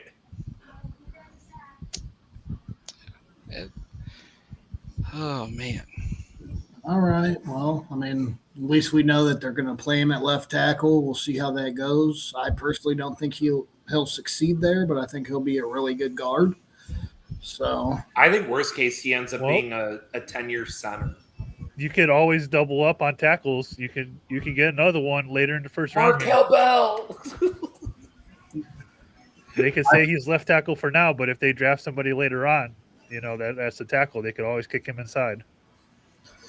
At this point, I mean, I guess we'll see if KC or Denzel Boston falls to our next pick. I mean, we got to go wide out, right? But let's talk about that a little bit. So now that we have our offensive line picked at 9, your thoughts on, Jack, we'll start with you, what we should do at 24 here. Basing it on the best wide receivers available, I'm assuming Lemon is coming off the board soon. Dallas's pick is being announced right now. Oh, yeah. Oh, I wonder who it is. Keldrick Falk. No. That would be something. But they might be their pick at 20. But it was Caleb Downs for anybody watching. Great pick. Great pick. Man, Dallas, all the talk about them potentially moving up for a defensive guy, and they get Caleb Downs at 12. Yeah, it's unbelievable. But looking at the board, looking at Daniel Jeremiah's board, I'm assuming Lemon will be gone by pick 24. Omar He's Cooper. going 13. Yeah, most likely. Omar Cooper, he probably won't be there, but if he was, I'd run to the podium for him. Boston, I like. Concepcion, I know people are worried about the hands, but I'd probably bet on him at 24, honestly, because he does have. Give me Chris Bell over him. Yeah, that's more for tomorrow night, but yeah, I think we could get a receiver there at 24 for sure. For Concepcion, if I heard correctly, 18 drops in 3 years.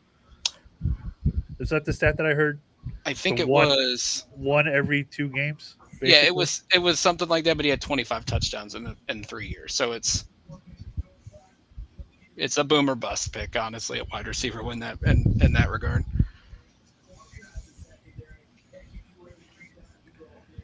Good for Caleb. He deserves it. Jake, how you feeling about wide receiver at 24?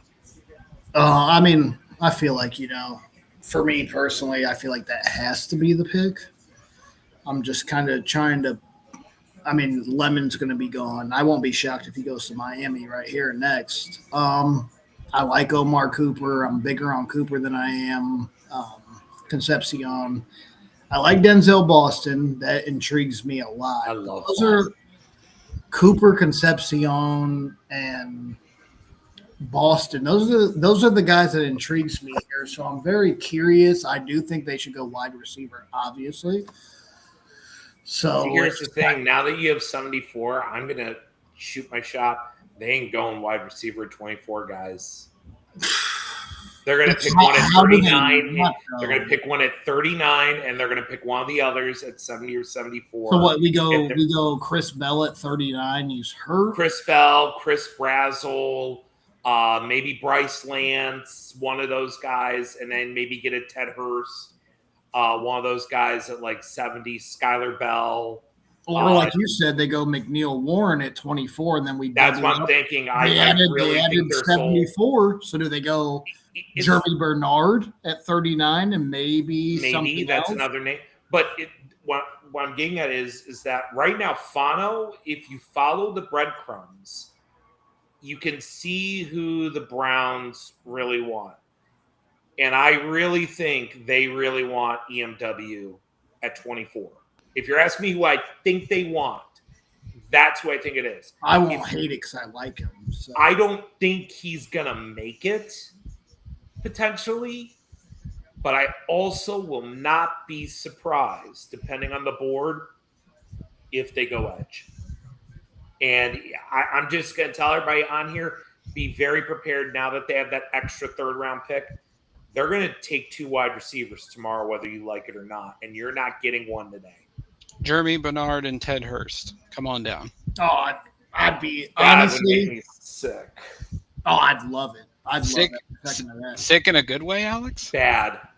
Bernard is a slot guy, maybe. And then you get your outside guy with Ted Hurst. Ted Hurst is your outside Hurst is guy. a project. I disagree.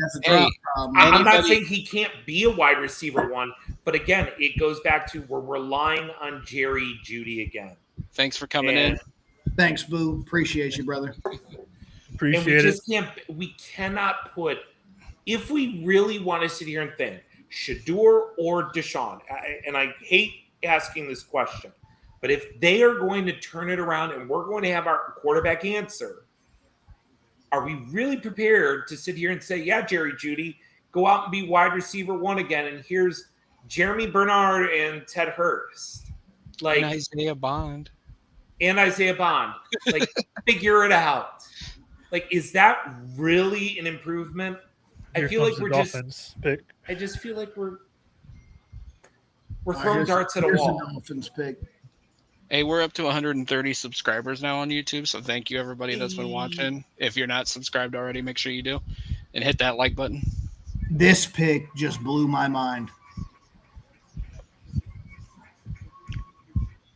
If you think this, wait a minute. Didn't I have that in 4.0? Wait till you see the next pick. Uh-oh.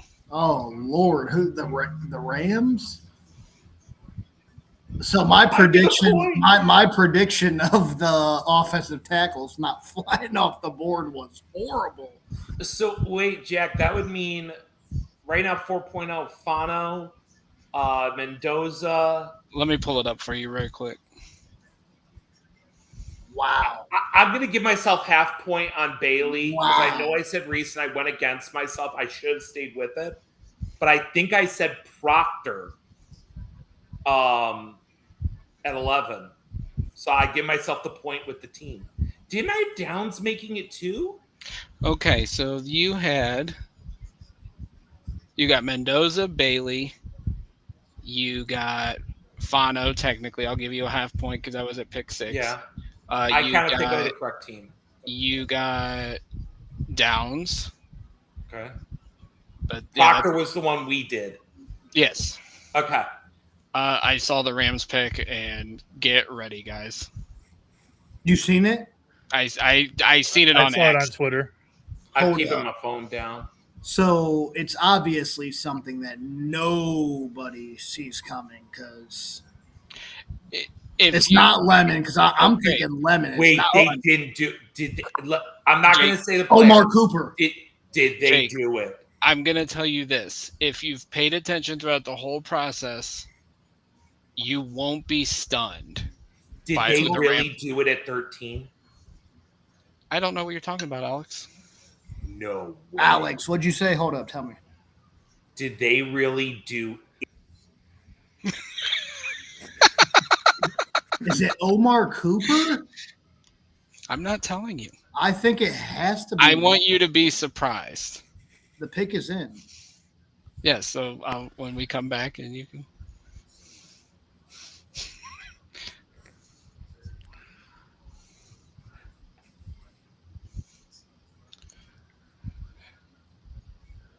With the Rams pick being in, that means the Ravens are now on the clock, and the Ravens can go to hell.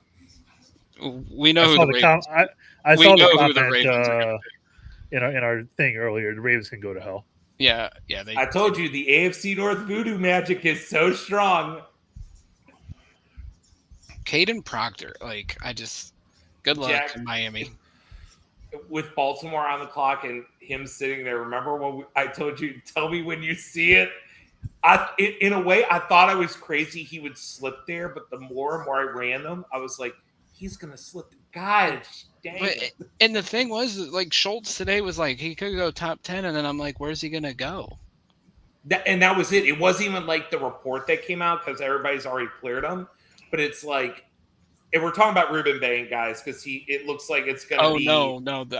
I'm just talking about Vega. Oh. But yes, Ruben Bay would make a Bain's ton of on sense. the board. Yeah, I forgot Ruben Bain was even still sitting there. That's crazy. If he doesn't go to Baltimore, if I'm Tampa, I run. I'm telling you, I think Ione to Baltimore is an absolute lock. Yeah, I mean they lost both their guards in free agency. They lost Linderbaum. They gotta. They have to do it. Like, and I do think Ione by far is the best guard. I liked Pregnon. He's cool. He's 25. He ain't better. I think the ceiling for Ione will push him over, and I just think it's a home run pick for them. Like, if you're a Baltimore fan, you have to love that pick.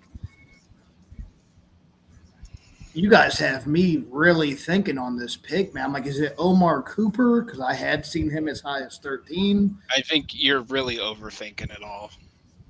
I haven't even seen it, but I know. So I think Jake and Jokey, or Alex and Jokey, I told you guys that like I had that bet with Trista about like if the Browns do dumb things, I'll buy her a book.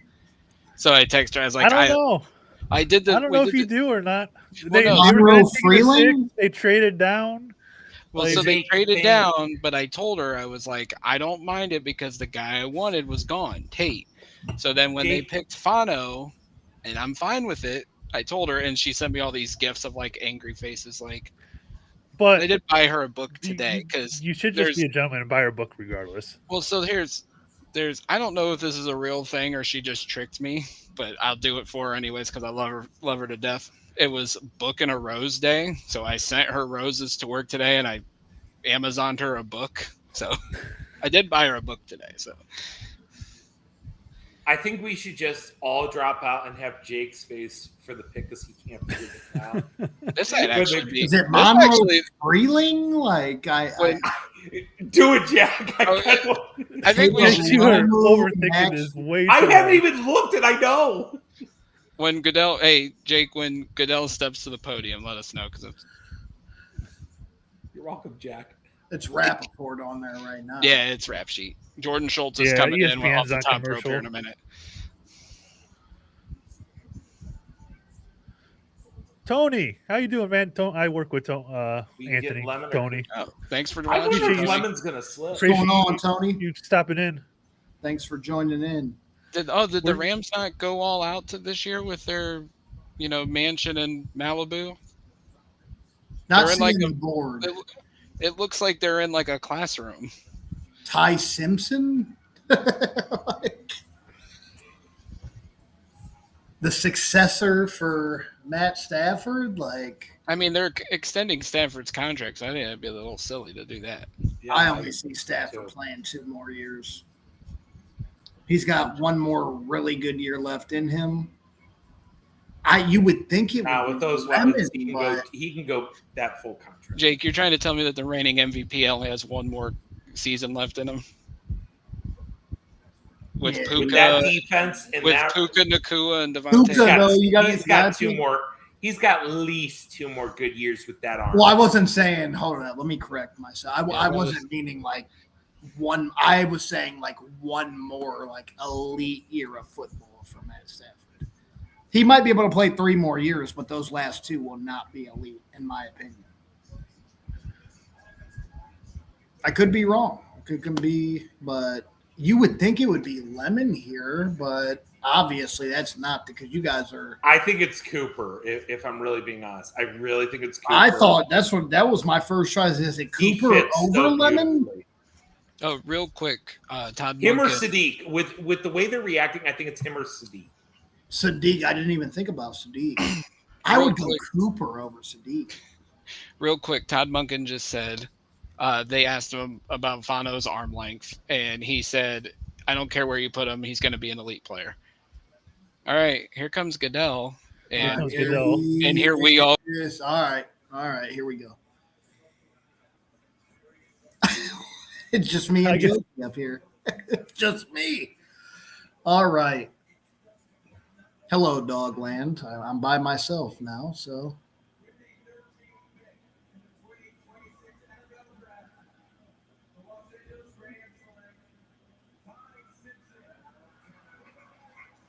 Oh my Lord! I worked you. I did guess it right. I did. I started thinking about it. You start saying, if you covered this yeah, it was Ty Simpson. Wow. Ty Simpson, quarterback of Alabama. Wow. Oh my God. That's crazy. My buddy who's a Rams fan and a Bama grad, I can't read on here what he just said, but he's very happy. Wow. Yeah, offensive linemen are never the sexy picks, but if you get good ones, you absolutely love to have them, Tony. I will say this about Ty Simpson. This is the perfect spot for him. Oh, it is. You learn behind Matt Stafford. Ever happened to him. You have Sean McVay and Nate Shieldhouse guiding you into your development.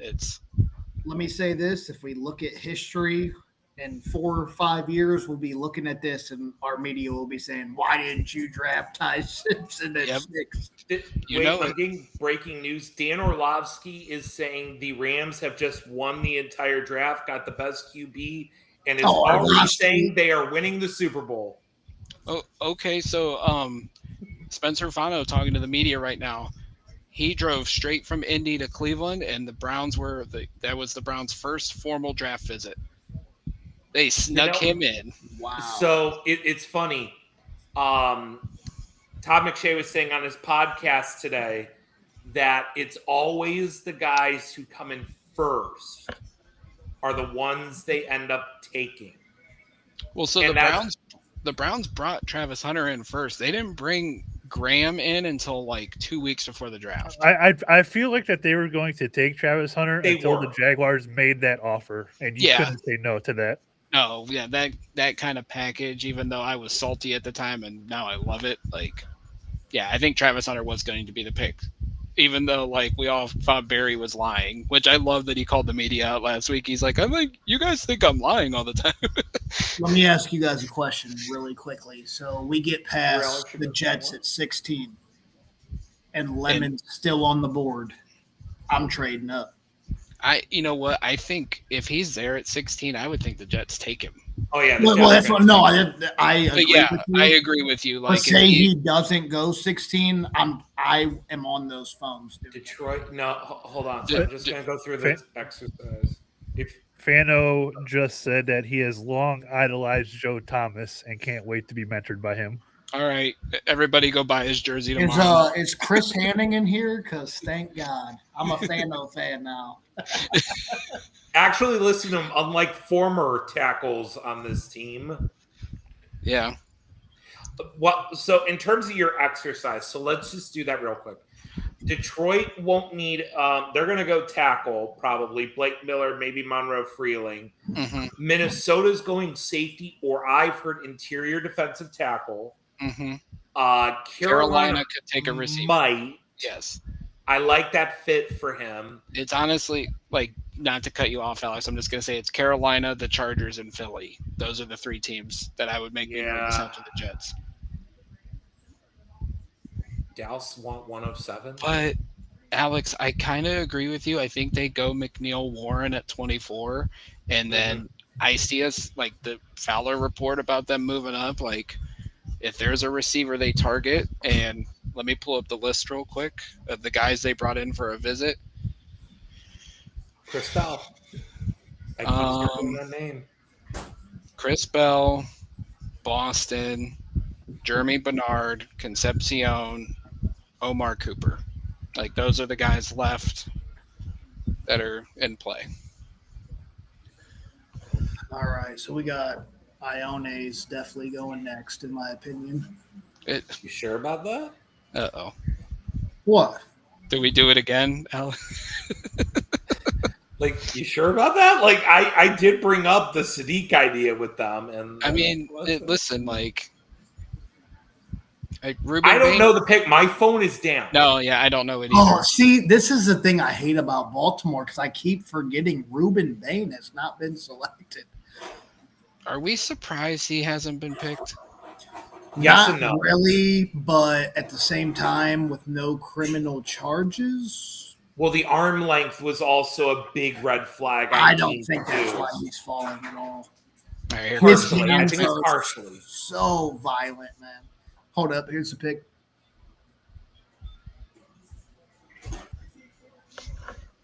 Yep.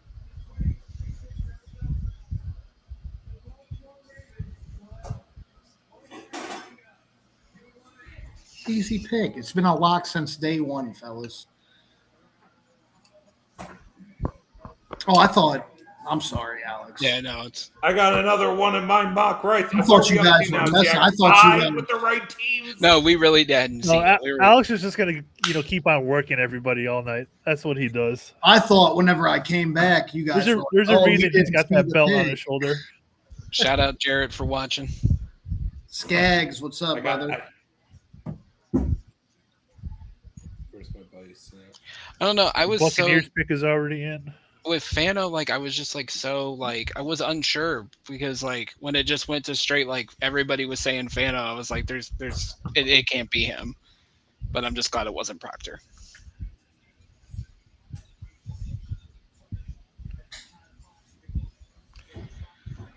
Yeah, good pick by Baltimore. I feel like that was the best thing they could have done there. If I'm Tampa, I'm literally sprinting to get Ruben Bain right now. You That said makes sense. who? There's Ruben no. Bain. They need an edge. He shouldn't be here. Go get him. What if Dylan falls to 24? Dylan Thieneman. I take him over EMW Oh yeah, all day. He's all center field safety that you desperately. Oh, he is so good. Can play some for nickel. one- I think he's going to Minnesota 100%. Thanks for watching, Jared. Appreciate you. Brother. Actually, I've heard differently, Jake.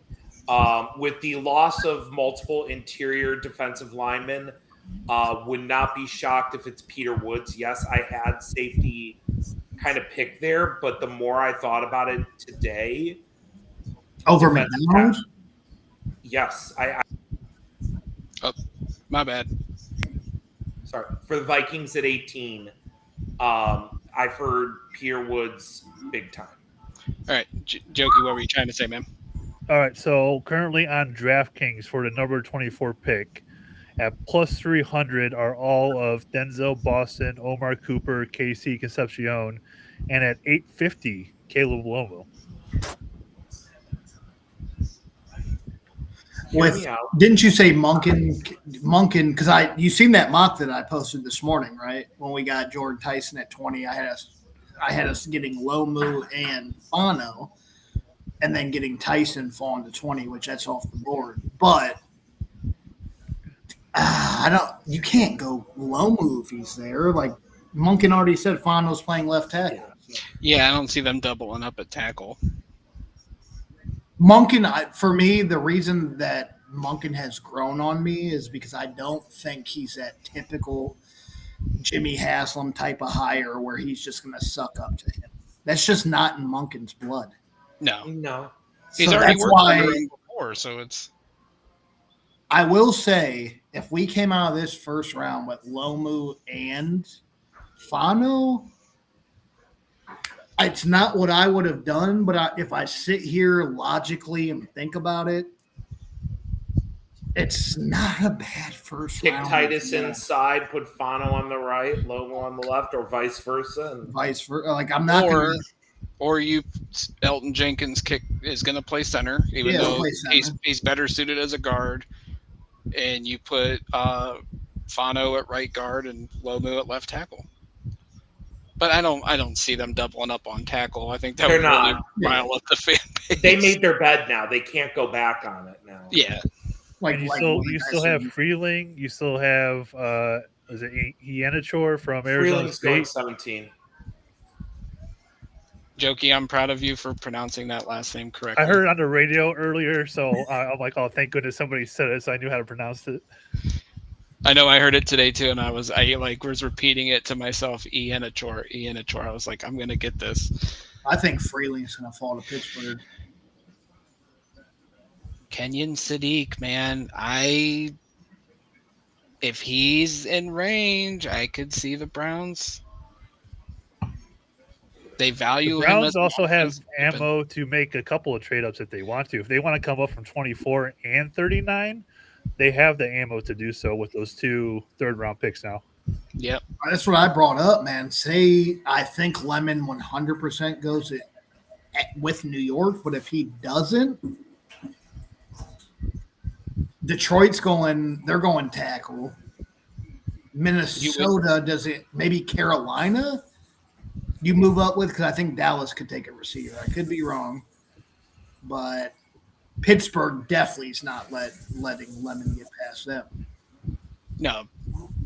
Well, Jack, I think Pittsburgh's taking the tackle. Oh, I do. I think but I don't think they expect Mekhi Lemon to be there either at 21. So say he falls. Yeah. There are multiple players that are slipping right now, so. Yeah, I mean, they just brought up Jeremiah's board, and it's like, okay, well, actually, I have it right here. Who would have thought that Reuben Bain was going to fall like this? I didn't. I think as the process went on, it was possible, but we all thought it was unlikely. Yeah. Like, I could have seen him going. I think within the last 48 hours as I did the last mock, it looked plausible. Like 60-40 not happening. I mean, Hale, where'd you have him falling in your mock? I had him going to Baltimore because I thought Baltimore would just take the best player available, which was Vega or Bain. So, and then Jokey and Jack, I cannot remember who. So that was pick 14. So Jokey had that pick, if I remember correctly. You had Evans. Who did you? Last night. Yeah, for Bain, where'd you have him going? Do you remember? 1 second. Oh, just heard the pick. Open these damn tabs here. There it is. Last night I had the Saints taking Reuben Bain. Okay. Yeah, because Glazer said the edge rushers, the top 3, were going to be gone by pick 8. So I had Pittsburgh trading up to get Freeling at 15. 15. I do remember that. I think he's going to fall to 21. I think they will pick Freeling. But, guys, I'm being serious, man. If for some reason the Jets do not take Mekhi Lemon here, I am all in on moving up and getting him. I Hot wouldn't be take. opposed to it. Hot take. I think they pass on him, and I think they take Kenyon Sadiq. Oh, I will puke if they do that. You think he's going to fall to 24? No, not Sadiq. I'm saying Sadiq goes here to the Jets. That's my hot take. Oh, okay. Because they've been linked to Tate and Tyson, which tells me they want a bigger, more physical receiver, and Sadiq is someone who doesn't only line up on the inside. He can go outside and line up there like a wideout. So are you projecting him to be more of that wide out role because of Mason going there? Okay. Yes. Okay. That makes more sense. Yeah. He's ridiculously talented. No, I agree wholeheartedly. I just, if they do not take. He's not as polished as Loveland and Warren were last year, but he's more athletic. Oh, yeah, he's a lot better than that. He's different. I don't like putting the David Njoku stamp on him because I think that's just lazy. I'm just trying to think of another tight end like that. I just can't think of it at the moment. Spencer Fano, real quick. Quote from the beginning, I felt it. I'm just so excited to be able to play for Coach Warhop and learn from him. Saying the right things, just show me day one. Oh, yeah. See a mini camp, kid. Yeah. You got to come in and put the work in. The good thing about the draft, man, is we all have our opinions, but if he comes in and he's a dog and he proves that from day one, I'll buy a Spencer Fano jersey, man. It's come in, prove that you're our left tackle of the future, work hard, and I'll be extremely happy with that pick. Like I said earlier, I was talking to Jack earlier, and I was like, I feel bad because if we do go Fano, I don't think he's a bad player. I personally think he's going to kick in and be a great guard. I personally would not take that at 6, but if the great thing about the draft is 4 years down the line, 5 years, whatever, he gets that second contract. He's a Pro Bowl type talent. Nobody's going to be going back like, oh, you should have took this guy instead. That's just not how it works. If he ends up being a great player for us, man, I'm happy for him. I love everything I've heard about him and everything that I'm hearing right now that, people are quoting about him. I hope he does work out. I mean, again, he is very talented. I worry about him sticking it left, but look, everything I've read about him, everything I'm gathering, hard worker, high character, he will be coachable. There's something to be said for that. Can he hold up with some of his physical limitations? We're going to find out. Oh, yeah. But compared to what we were linked to with Proctor, I'd much rather go this route than the guy who Nick Saban basically says he comes in the camp, 400 pounds basically, and we got to get him back down to 350 every time. Look, we already are dealing with that with DeJuan Jones, who looks incredible right now. He does. But, man, I don't want to deal with two guys. And that's why I don't want Markel Bell. It's same problem. I don't need 2 or 3 of these same types on here. I need to manage them all. I need a guy who's just a man who takes care of himself. Alex Hale, you dirty bastard. Wait, I got it? I am a god! I'll give you that, Hale. You are a bad man. I'll give you. I did not see that coming at all. Jokey, the Lions are now on the clock and the pick is in. Put your one to the sky, Jokey. I'll give you a 1, but it's not the finger you're thinking here. Doesn't matter. One's to the sky. So can we agree Detroit's 100% going Freeland. Offensive tackle? It's got to be Freeland, right? So I am definitely interested in this Lions pick because the girlfriend Ashley, she is a Detroit Lions fan. So very curious to see who they're going to pick here. My best friend's a Lions fan. My boy Todd said we have to trade up for Lemon here, and I agree wholeheartedly.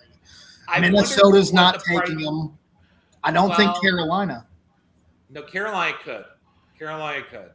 They Now that could, Sadiq- but do you Now, expect? now that Sadiq's off the board, which Sadiq was perfect for them, I can see them going lemon. Carolina just is weird because, like, compared to what's on the board, there's really not a lot. And sheesh, I don't know. By the way, I'm going to say this out loud because of the way the board's fallen and because of what their plans are. Hopefully, my buddy's not in here, but like my loser of the draft, even though they take one of the best, if not the best player available, just because their plans have gotten blown up, Arizona. Like, it's been well documented. They wanted Ty Simpson. They preferred to trade out and get the picks. They didn't get the trade. They took Love. And they didn't get the quarterback. Like, I will say this. I'm glad I'm not in Arizona right now. Justin, if you're on here, you can kill me at work. I'm sorry. All right, the Lions pick is in, but they are at commercial at the moment, so we have to wait till they get back I think to we see all who it is. What if this? But I would was imagine Blake, they're going offensive line here. Would be my what guess. if they went with Blake Miller over Montgomery? I would. That would start a new question because I said that I thought that Freeling would fall to 21 to Pittsburgh, but that would really make with his wrap. But I mean, Dan Campbell's an offensive line guy, so you know he's going to get who he wants. Yeah, I think he's going to take the best tackle available. It's going to be a tackle. Here's the thing: Blake Miller fits more of the Dan Campbell type, gritty, hardworking, proven. I gotta wonder. Again, my phone's down, people. I am not even looking at my phone. I don't have anything to tell me. I'm just spitballing. Appreciate the nice Jack, call. did you get that uploaded? I'm working on it right now. Okay, I appreciate it. And then if you want to do that to X and Facebook as well, like reel-wise. Sure. And if anybody is here and has TikTok, be sure to give us a follow. Jack is going to post his instant reaction to the Browns taking Spencer Fan. Well, instant, maybe like a half hour later, but close enough. He's going to post his reaction there. Please give us a follow over on TikTok. Getting close to 600 followers. We need to hit 1,000 so we can go live on there. That would be another great spot for us to catch everybody as well.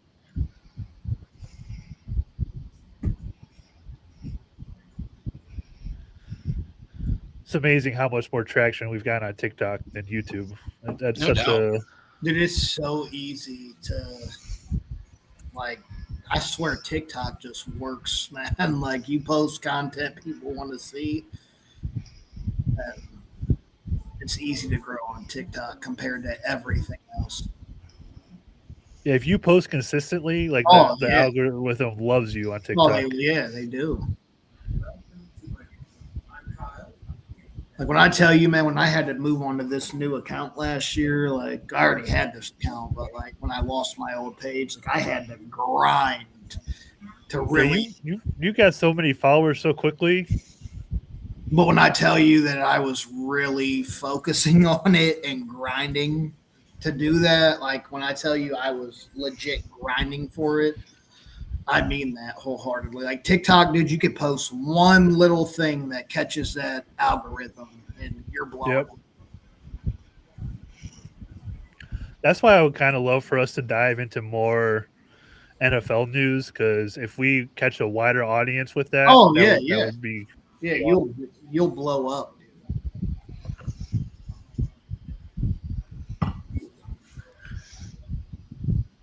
It's uploading right now, Jokey, so give it another minute or so. Oh, there's Buddy Boy. He's in a sweater vest. All right, here comes Goodell for the Detroit Lions. Well, who did Buddy Boy? I think it's gonna be Freeling, but I think it's Freeling, but I thought he would fall to 21, but we'll see. We'll see right here.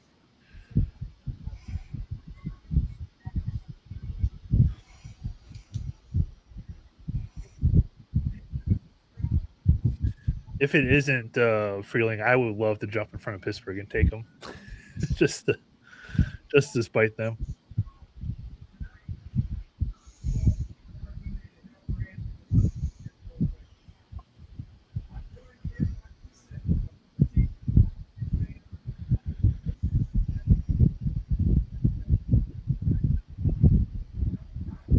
If I'm Houston, I'm trying to get up for one of these tackles.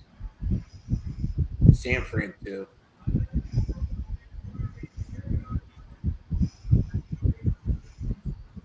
Oh, damn. Good for that kid, man.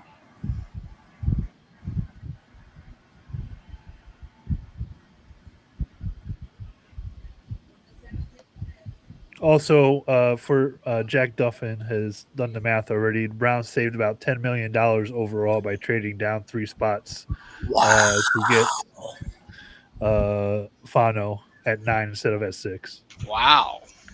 Not the You Not see the- that pick? We were just talking about it. Wow. He Alex, does it again. Alex Hale, he knows ball. The Vikings know Butterboy. pick is already in as well. Wow. If I am San Fran, I am trying to get up for Freeling right now. If I'm the Browns, I am immediately trying to move up for Mekhi Lemon. I need him. Also, a quick Cavs update. They are trailing by 1 with 2.5 minutes left in the third quarter. So a Really? fight up there in Toronto tonight. Okay. I had them in 5. I figured it'd go 5. How about those Lakers, though? Can we talk about it? No. All I'll say, Jake, is I would love a Lakers and Cavs finals. You know, potentially LeBron's last season playing against the Cavs in the NBA finals. Dude, my heart. That would be a lot of fun. That would be one of the biggest stories in NBA history to have that happen. I'll tell you straight up, man.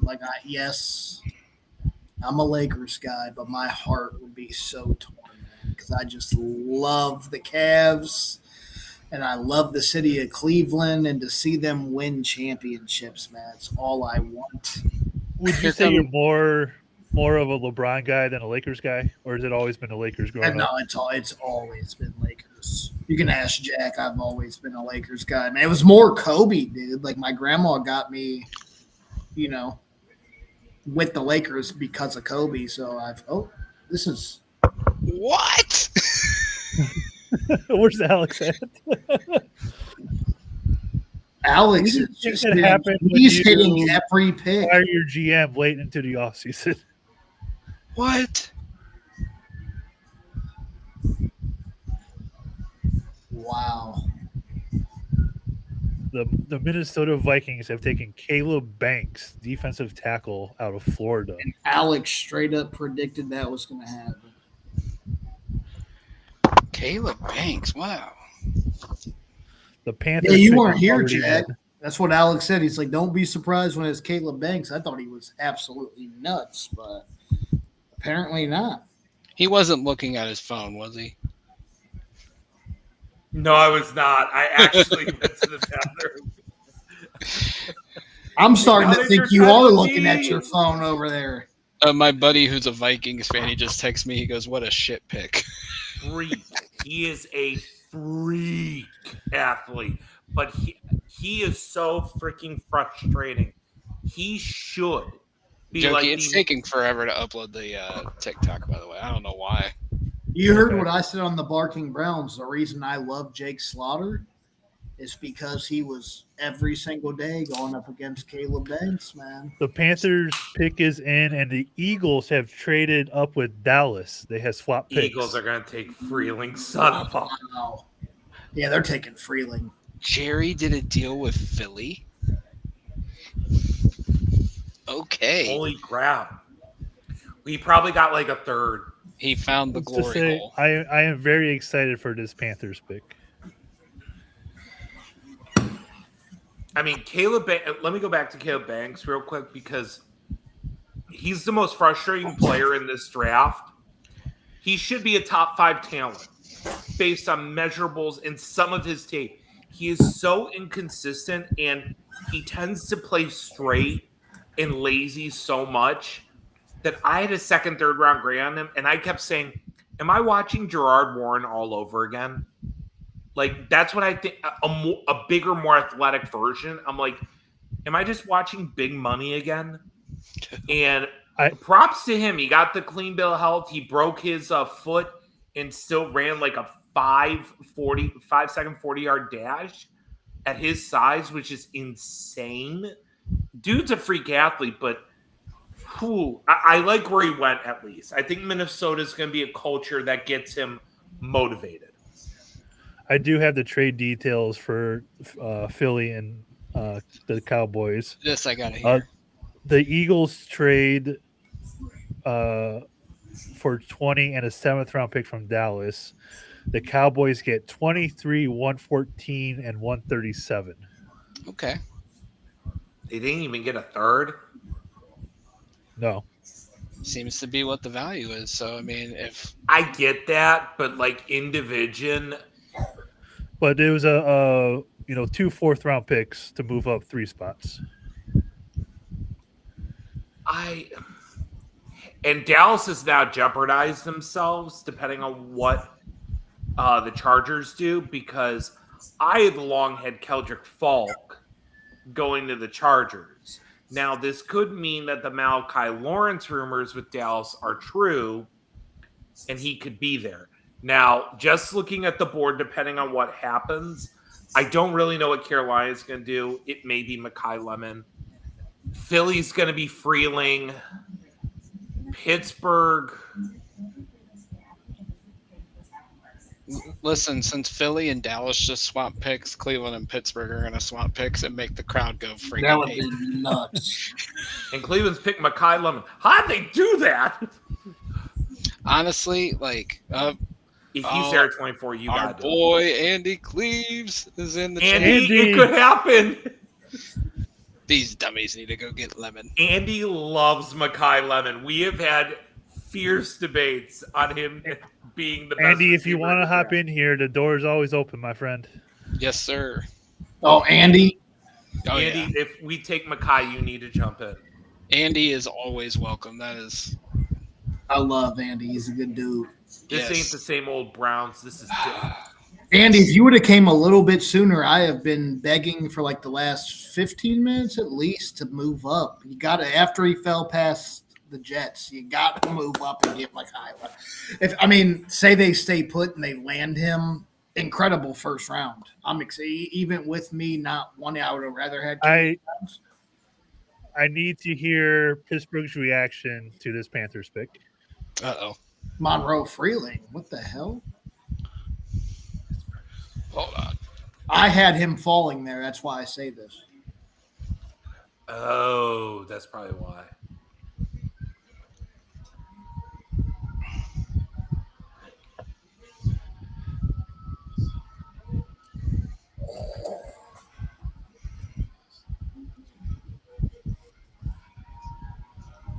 Let us know, Alex.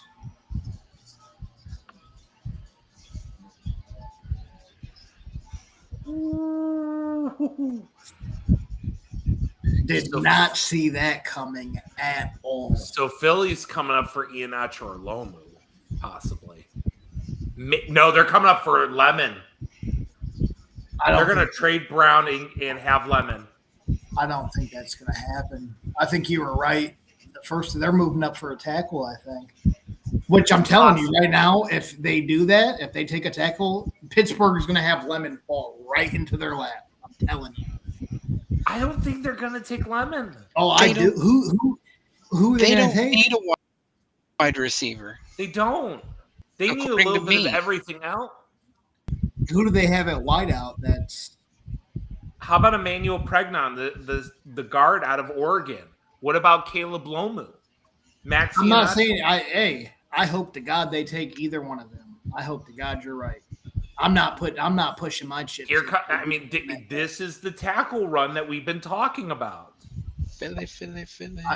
Here comes Philly. Well, then Dallas is on the clock. They got Pickens and CD. And if I'm Pittsburgh, Folks, we might get Makai Lemon at 24. And they're going to pick Emmanuel McNeil. Could you imagine if Makai Lemon's on the Actually, board and they Pittsburgh don't would take go him? Dylan Thieneman. They would go Dylan Thieneman. Uh-oh.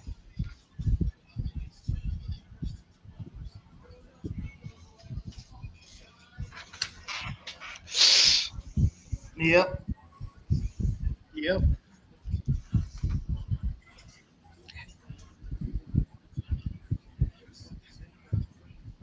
I hate the Browns, man. Howie How Roseman, you son does of a... Dallas allow that?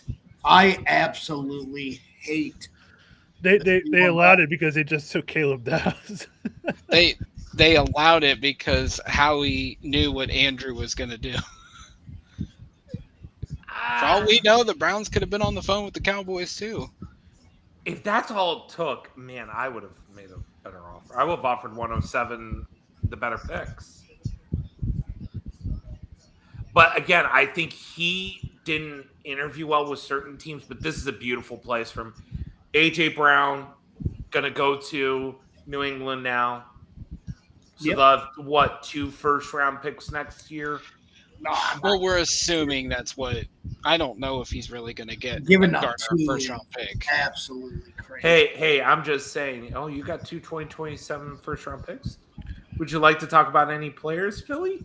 FYI, the Pittsburgh Steelers did bring in Denzel Boston for a visit, so something to keep an eye on The here. Steelers are now on the clock. We'll see who they take here in a second. I'm going to – so it's funny. Dallas liked Thieneman, and I wonder – man, looking at the board, sometimes you second-guess yourself, but, like, if you're Dallas, you could have walked away with Ruben Bain and Dylan Thieneman. The Browns are not trading for AJ Brown. They're not. We need some more toxicity. It's You know, New we're, England. you As know, you much- know what? We need to trade for Will Howard. Jokey, Speaking of reading, AJ Brown will read quite a bit on the bench here in Cleveland. Part of Jokey, me I'm feels like avoiding- this was Makai Lemon's plan with his pre-draft interviews. I thought that immediately after his combine interview that he was trying to get somewhere. I thought it was the Rams, but you know. Jokey, I uploaded the reel on Facebook and it was scanning for copyright to make sure there was no copyrights. I'm like, it's me. It's my... You don't have your TV on in the background, the name sound? and No, likeness. I muted it. I made sure. I'm posting it on X now, but it's all up. It's my instant Steelers are react down is to up on 1 all minute social of the media clock. platforms now. I'm sorry, Andy, you didn't get your guy. You should still hop in, though. You should, Andy. I miss you, buddy.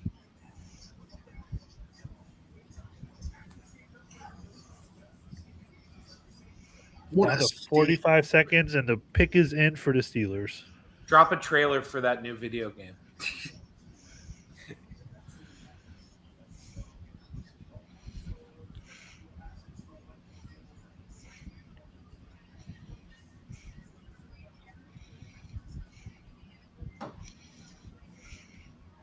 Guys, we're at pick 21 and it's 10 o'clock.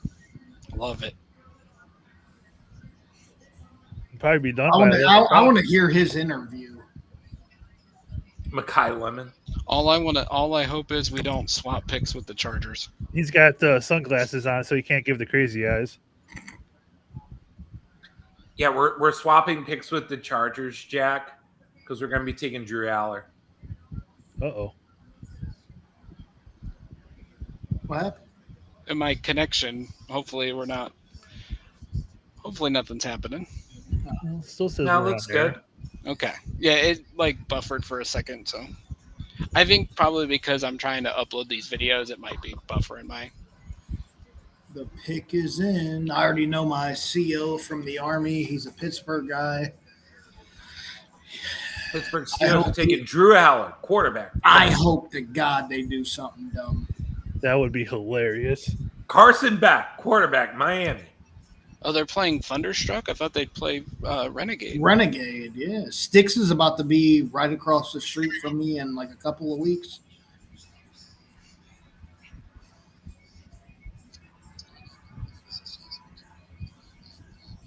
I spoke too soon.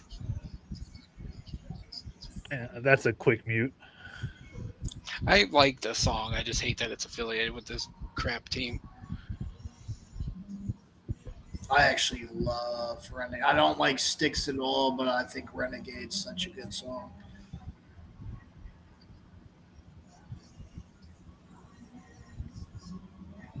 We are at 584 followers on Oh, TikTok. they get a full video. Oh, you're so special.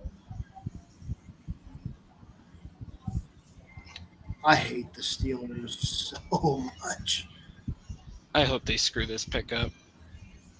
I hope Aaron Rodgers waits Look until at this. July and says, I'm going to retire. And Will Howard wins them like 7 games, and they're in no position to get a quarterback next year. And they're in QB you know what. For Pittsburgh, they did bring in Max and Lomu for visits. I hope I they take think it's- Lomu because I think he's a bust. I think they go Ian Achor. Lomu makes perfect sense for San Fran, honestly. Oh, I agree.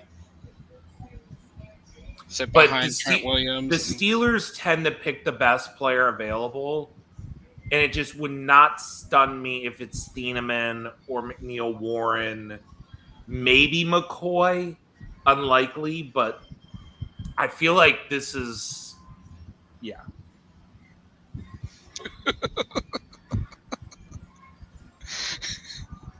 Three ladies, I thought they were dudes. Yeah, right. Can't tell the difference there. Don't get us. All right, canceled. here we go. No, Here he we're- comes. It was a Pittsburgh joke, sorry.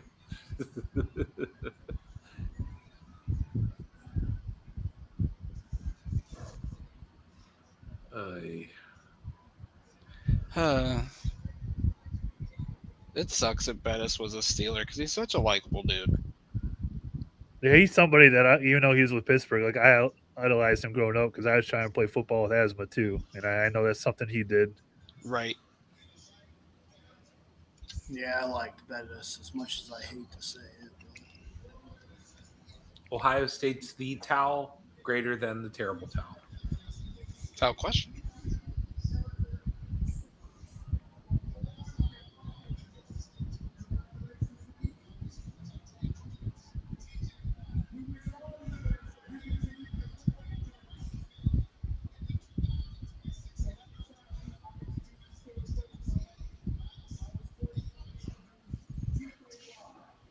TJ Watt.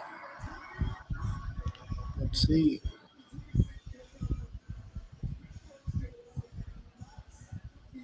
Yep. Okay. I was gonna grab my V towel, Alex, but I already packed it up, and It's okay. since I'm moving, Alex, did you see it yet? No, not yet. All right.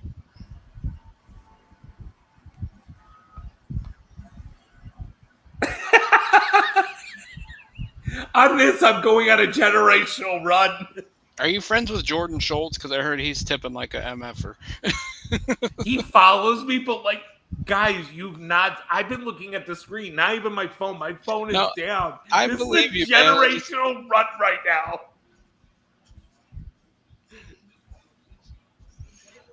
That's as much as I hate to say it, man. I think that's a great pick for Pittsburgh. It is a good pick for them. It's unbiased analysis here. I mean, it does make sense for them. Is he there now? No, but will he be there in 2-3 years? I think yes. Unfortunately, I think that's a really good pick for them. Yep.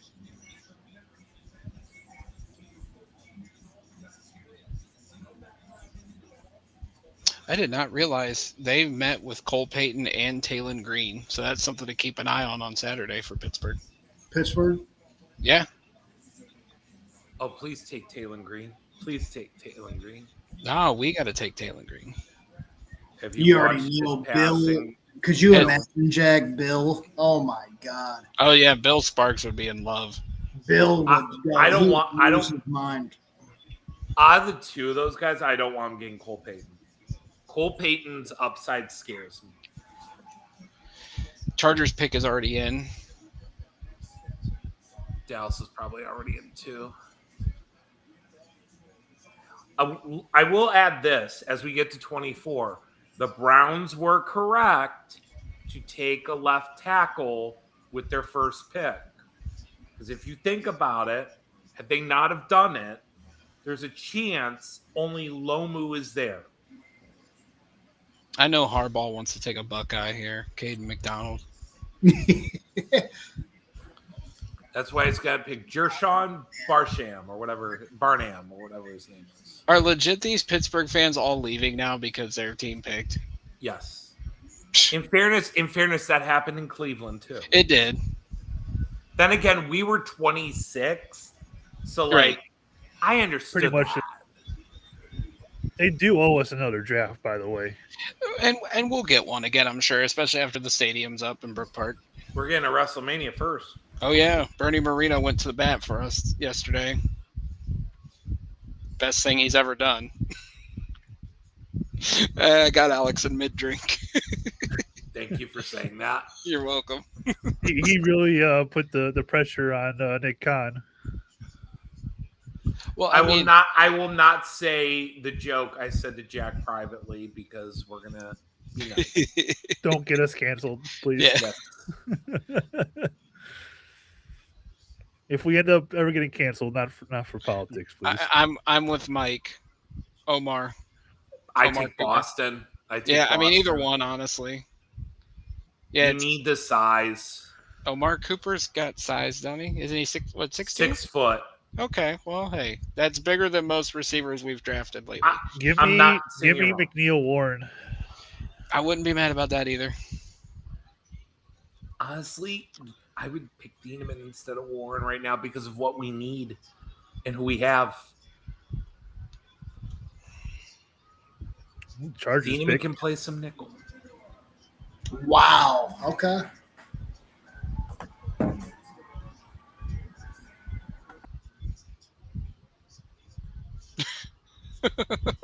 My brother's got jokes tonight. Ooh, okay. One of the oldest players in the draft, but one of the most talented.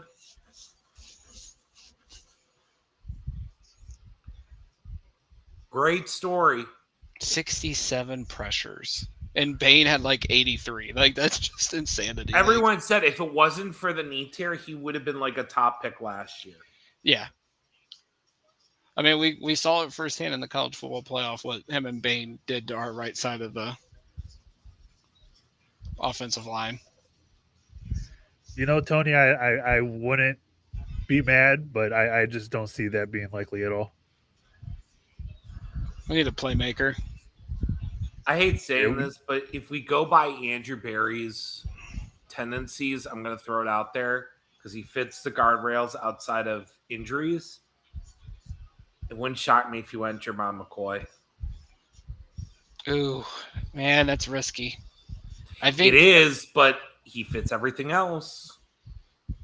Yeah, but they're saying there's rumors it's going to be a Will Johnson type slide for him. I know. I'm just saying, like, he fits the guardrail. I'd be going on Trista's wish list and buying her a book instantly if they drafted Jermon McCoy. I'm not going to even lie about it. Omar Cooper. I mean, I'm fine with Cooper Boston. I like a little bit more size, and I think Boston's agility is better than what people think. I mean, if we're looking at pure value right now, McNeil Warren or Thieneman. Thieneman, 100%. Thieneman was a top 15 player on my board.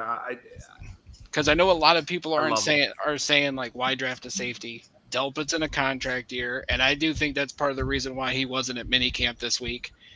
And Hickman's only on a 1-year deal. Are you taking a wide receiver here, though, over Thieneman if he falls?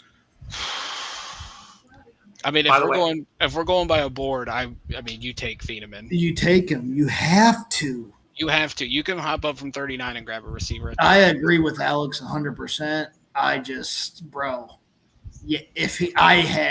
I never expected him to be here at 24 if he's there. No, like I think Alex, you had it. I think me and Jokey both had it. We had him going 18 to Minnesota because I thought it was the perfect Harrison Smith replacement. Yep. And it was the last 24 hours where I started looking at the roster again. I was like, defensive tackle. I didn't put it in my mock because I was like, are they crazy to pass on Thieneman? No, they can't be, right? And I get why they did it, but all right. Cavs are down 11 with 5.5 minutes to go, by the way. Great. And the Browns are on the clock officially. So I thought Dallas was going to trade out here. I really thought Dallas pick is in. Considering the Browns were up next, I thought Miami or KC could jump here. But KC doesn't have a lot to work with. But I really thought Miami, with all those third-round picks, they might jump up for a receiver and jump Cleveland. So I think the smart move, if I'm being honest, clearly they're not taking Thieneman. I mean, you got to go him. And then I don't hate moving back into this back end of the first round and maybe getting a receiver. I think it's EMW. They're picking at 24. I'm going to follow the breadcrumbs. I'm going to trust my instincts. You said you think who? Emmanuel McNeil-Warren. Over Thieneman would be crazy. I'll hate that. Actually, in the last 24 hours, I think it was Jeremiah who said Emmanuel McNeil-Warren he expected would be the second safety off the board. And Jake, the Browns they've met him, and they met him at the Senior Bowl, the Combine. They brought him in. Like, they have done some serious homework on him. They love him. I love him as a prospect, but over Thieneman, I can't say him over Thieneman. Yeah, it's understandable. I did see this about Fano earlier that I meant to bring up. Joe Thomas says the most important traits for an offensive tackle are balance and elite footwork. He was 96th percentile in the 40, 93rd percentile in the 3-cone, and the film backs it up. Balance, recovery, mirror ability. Shout out to the Dirty Dog. He's part of the Barking Browns Discord. He tweeted that out last month, so obviously he could see it regarding Spencer Fano. And look, I hope that is the case. I really do. I do too. Obviously there is concerns with him. I'll bet on the traits. I will bet on the athletic traits. I will bet on the character traits. Like, the more I think about it, it could have been worse. It could have been Caden Proctor. Like, you're not funny. I'm just saying this right now. Speaking of Barking Browns, when I went and grabbed a beer and used the bathroom, I joined Barking Browns real quick just to show them some love, and Bill was having a complete meltdown. About Fano? No, about Mesidor. Oh. Going 22, he was having a meltdown about it. He wanted him? No, he was just like, that's a horrible pick for the Chargers. Like, he hated it. For that defense, I kind of see where he's going with it. But real quick, Cowboys pick. Dallas pick.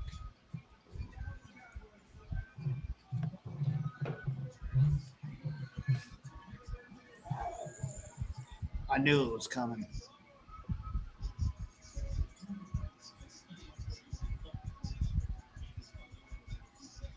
We have some things to play with, boys. Yes, we do. Yep, that makes sense. So the Cowboys have selected Malachi Lawrence, the pass rusher out of UCF. Honestly, I thought Lawrence was going to the Chargers, man. But good for him. Good pick for them. I like Malachi as a prospect. But now what matters is we got the Browns back on the clock, and we have a lot on the board for us right now. So let's trade down. The Browns pick is in. Oh, here we go. They like Warren. It's got to be. It's got to be. Oh, over the I am here for the Twitter meltdown if it's him. I won't trip because I really like Emmanuel, man. I really do. But he's a good football player. He is, but I'm ready for the Twitter meltdown. I just never thought in a million years that Thieneman would be on the board right now. I don't think it's past Buffalo. I think Buffalo. Oh, if we don't take a wide receiver, you already know people are about to freak. No, like Thieneman. I think Thieneman goes Buffalo. Nope. He doesn't fall past that. There's no way. I'd personally go Thieneman here, but I'm not going to trip about Omar Cooper. If we were to like jump up and take Concepcion right here, I'd be pretty upset. because I'm not like completely sold on him as a prospect. His drops do kind of worry me, even though I do think it's a lot of it's him trying to make a play before he actually catches the ball. But You have a similar player in Isaiah Bond. Why do you draft two of the same player? I definitely can see where you're coming from with that. I think Casey is a better prospect overall than Bond was. My brother caught it, but he's gonna check out. But yeah, we'll see what they do. Put my phone face down because I don't want to know anything. And So it's only Lomu left for the tackles on the board. So all of them are about to be gone. well, like I said, Monken though, with him coming out and saying Fano is your left tackle. Well, no, I meant in general on the board. Oh yeah, The run did happen after all. oh yeah. I was completely And- wrong. I didn't think it was going to happen. It didn't disappoint. Very. Yeah, they definitely went off quick, but I think you're going to see if I think the wide receivers are going to start probably early day two because, like, you have really the top three there, and then you have Boston, Concepcion, those guys, scheme guys. Boston here would not. I like Omar Cooper right here more than anything, other than like I would probably go Thieneman because I never thought he would be here. So like I feel like, but at the same time, if they go Denzel Boston, I think I like Omar Cooper the most. But if we take Dylan, it's more of me saying take Dylan and you have the ammo to move up and get a Boston or a Cooper here in the next I don't think Chicago's not going wide out. Buffalo could. San Fran's going tackle. They're taking Lomu. Houston, I don't see. KC will. I'm watching San Fran and Houston because either one of them could hump up with Chicago or Buffalo for a tackle.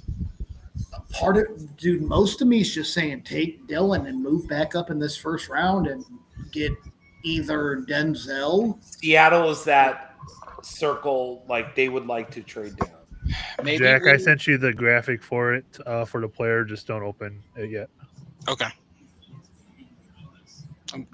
Thank you for taking one for the team. And no, it's fine. Like I know I got to do this on draft night. Yeah, so he's that way on we can get those graphics out there. Best in the biz, Anthony Jokey. Best I ever seen, to be completely honest.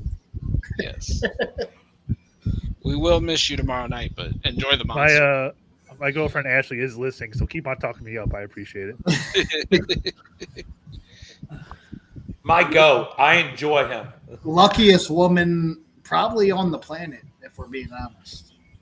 Keep talking. Keep talking. I appreciate that. I'm waiting for my phone to ring over here. He's never wrong about anything. I wouldn't go that far. Good answer, sir. I would not go I that was far. testing you. See, I was Todd testing Monken. Todd Monken's on the phone. He got an offensive piece. We're taking Omar Cooper Jr. right here.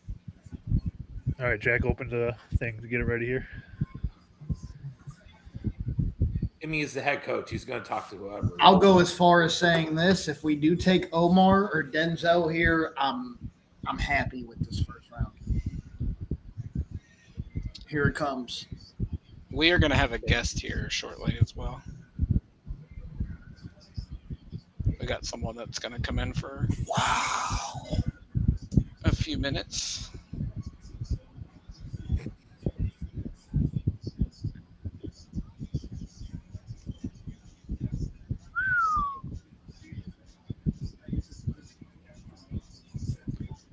Just waiting on Alex. Oh, there it is. Yep. And there it is. I don't like this pick at all. Same reaction from me, Alex. Good reaction.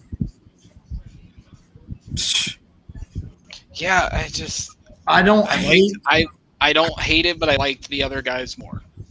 Like you have Cooper and Boston sitting there, and you take a boomer, a bust guy. Don't get me wrong. He could be a boom. Monken wanted his Zay Flowers, and I get what he sees, but dear God, for every Browns analyst who wanted him, I don't want to see you during games saying, "Oh, how can he drop that?" Because I swear to God, I'm going to come after all of them and say, how many more times are we going to draft guys who have bad hands? Yes, I think Concepcion did pass the gauntlet drill. I think he actually got it perfect. If I hold on, let me double check this. Shout out to Jack Duffin though; he nailed both picks in his mock. Our former Concepcion colleague here at the Dome. Concepcion did get a perfect in his gauntlet, which normally is good. But then again, I watch and I ask the question, is it a concentration problem? Is it something on the field that isn't translating to what I saw in that? Because his was very good. So I don't know what's translating there, but I really hope to God they got a plan with them, which I think it's the Zay Flowers role.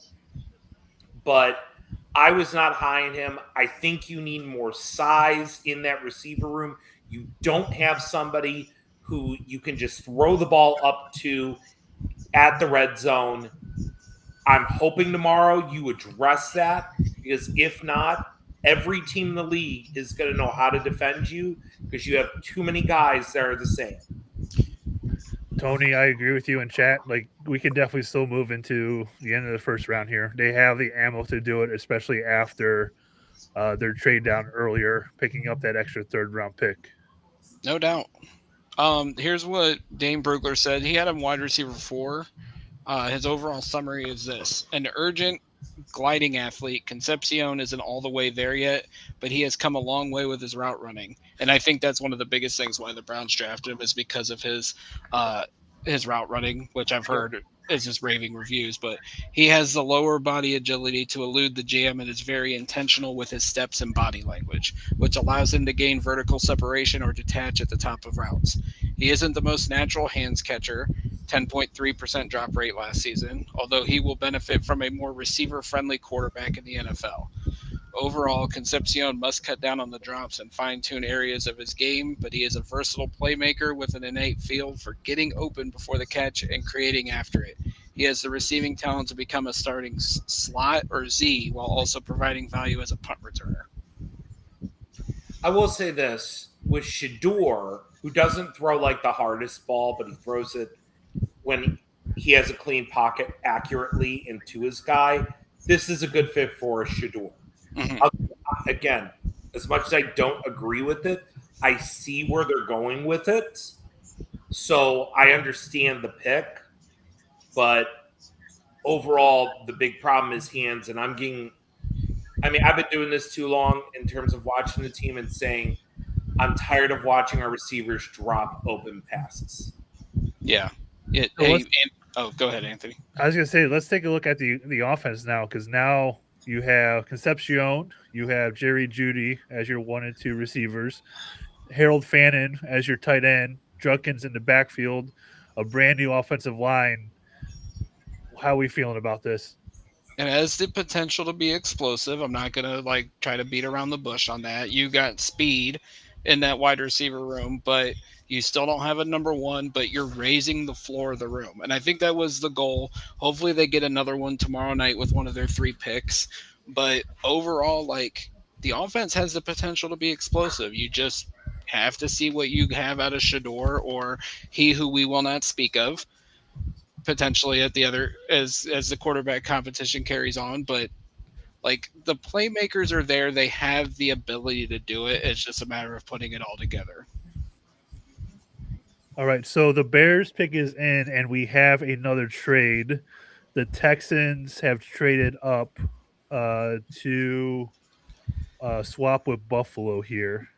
And that's probably for Caleb Lomu, if I had to guess. The Texans gave up to move up 2 spots, 28, 69, and 167. Wow. And that has to be to get a tackle in front of San Francisco. Yeah. It has to be Caleb Lomu. Yeah, San Francisco. It's no secret they love Lomu. So Anthony, I was gonna say about Concepcion. We're gonna have to get Bill to come on the pod to talk about him because we all know. And hey, Alex, I told you this. Bill Sparks over at the Barking Browns has been high on Concepcion since last summer. wide receiver 1. Yes, he was super high on him. So we're gonna have to get him on the pod to talk about him. I have a correction about the trade. Okay. So the Texans are trading 28.63 and 168 for the Bills for 26 and 91. So there is a that makes in more there sense as well. Okay, and Adam Schefter is reporting that the 49ers are attempting to trade pick 27. So come up, Cleveland. What if we get come Denzel up and Boston, make get me happy. Move and up get and one of take them Denzel safeties. Boston. Or they could do that too. If they did that, then you know what? Now I feel like there's a direction because Here's the biggest Chicago's pick. Oh, sorry. Hold up.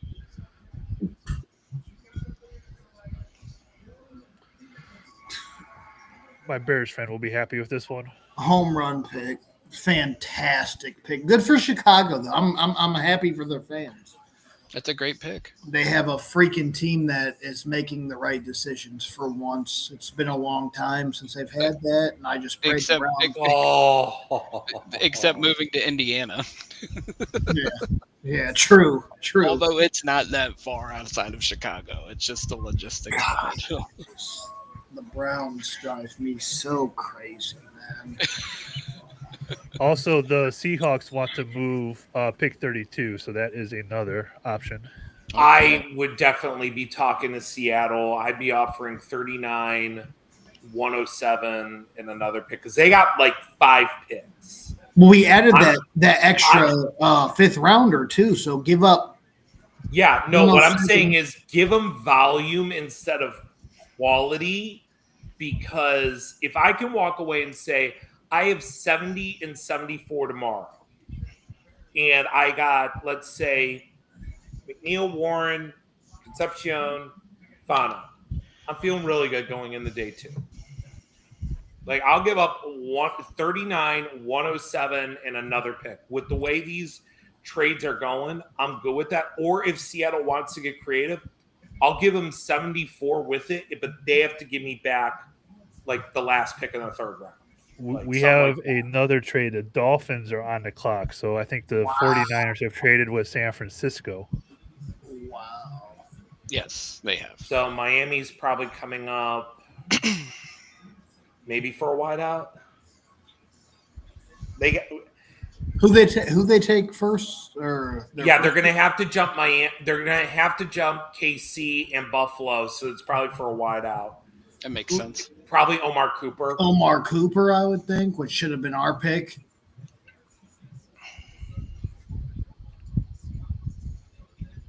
Him and Malik Willis would be fun. Jack, do you have a graphic or jokey of who's all on the board as of right now? Jack has the website. Yeah, just give me 1 second. No rush. I was just. Yeah, that makes me feel like, if I could see it. That's not. Hold on, I gotta scroll. No, I gotta refresh this. Give me 1 second. I wish it would automatically just update, but yeah. Here's the Daniel Jeremiah's best available right now. All right, so Dylan just went. You got Omar Cooper. Cavs lost by 22, by the way. I kind of figured they would drop 1 in Toronto. Chris Johnson sitting there. Really like that. I like R. Mason. D'Angelo Pons. Right, that's been trade my home details for the Dolphins and 49ers. The Dolphins sent 30 and 90 to the Niners for 27 and 138. So they're coveting somebody for sure. Jack, go to wide receiver real quick if you would. Yes.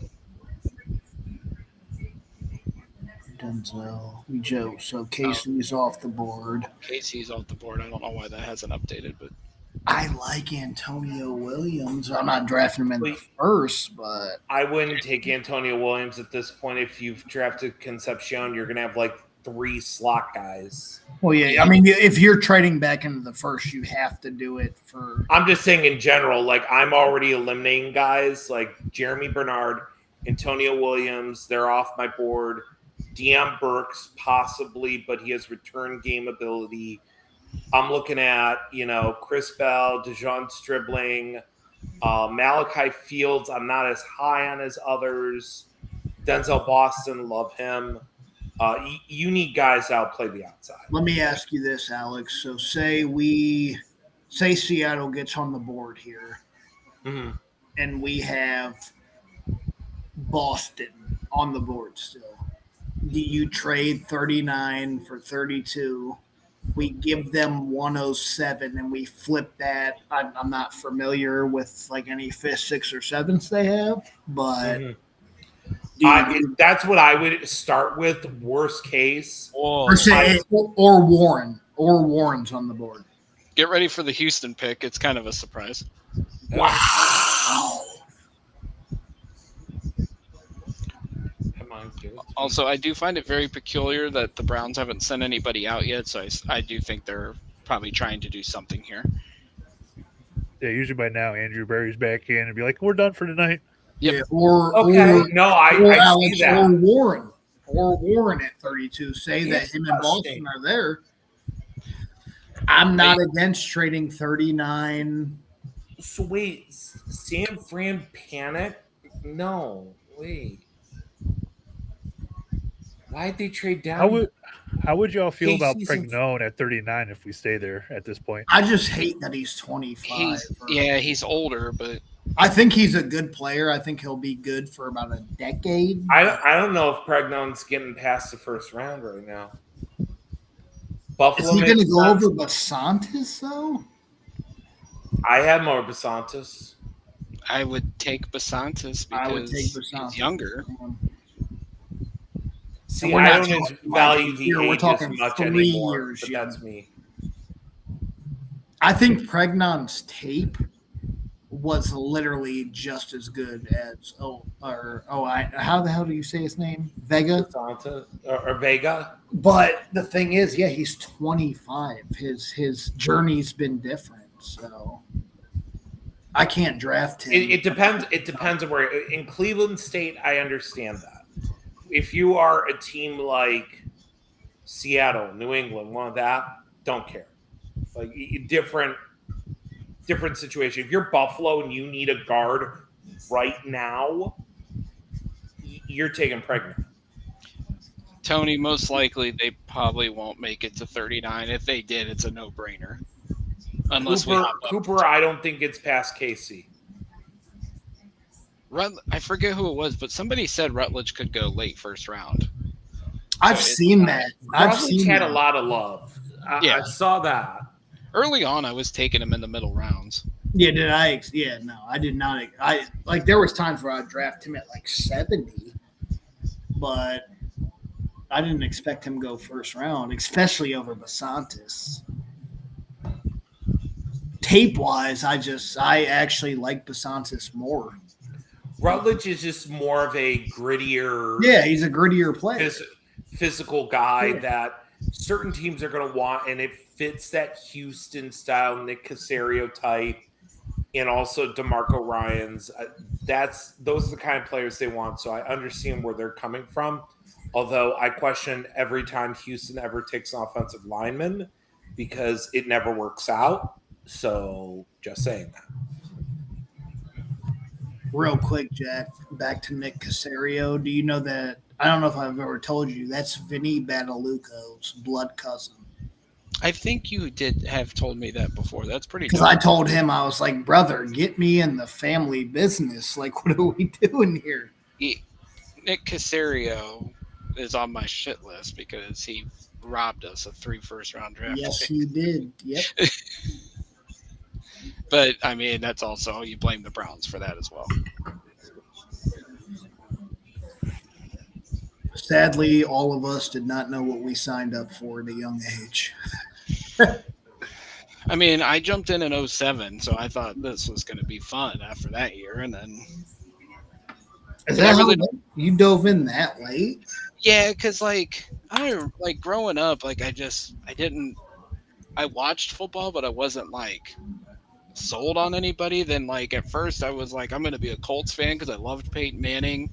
But then I loved Reggie Bush, so I was like, maybe I'm gonna go root for the Saints. And then it was that Browns Bengals game in '07 that really just sold me the Didn't high.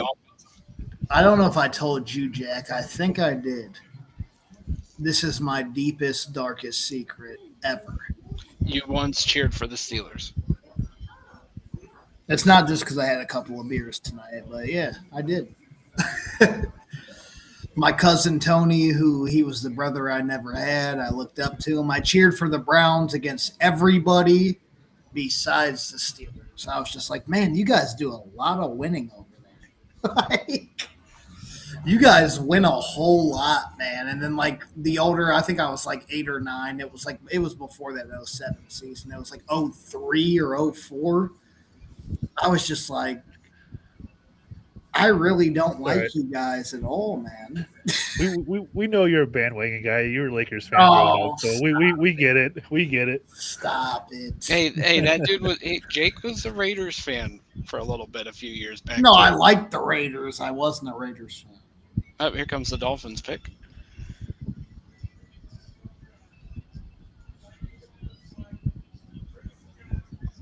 Wow, good pick. Interesting. Really good pick. They moved up for that. I hate that I'm behind. It's okay. I better not be tomorrow. What are you watching on, Alex? Hulu. Oh, Uh oh. Andy has chimed in. He took my guy. fire. Yeah, Alex, you got me on to Chris Johnson. I was definitely a guy that I hate you, Miami. that The song. Bills pick is in already. If I never have to hear the Dolphins fight song again, I'll be a happy person. The Dolphins have a fight song. Yes. It's the most annoying thing in the world when they score touchdowns. I think the Jets, when I was at MetLife, man, that Jets, Jets. The Bills have made a trade with the Patriots. Mike Bills- Vrabel made a trade? Alex. That's okay. It's the first thought that popped in my head too. It's, Wait, the did Bills- he ever address tonight? We're not talking about that. We're not talking about- joke. no, we're not So gonna the Bills trade 28 to the Patriots for 31 and 125. So they just gave up a fourth. That's interesting.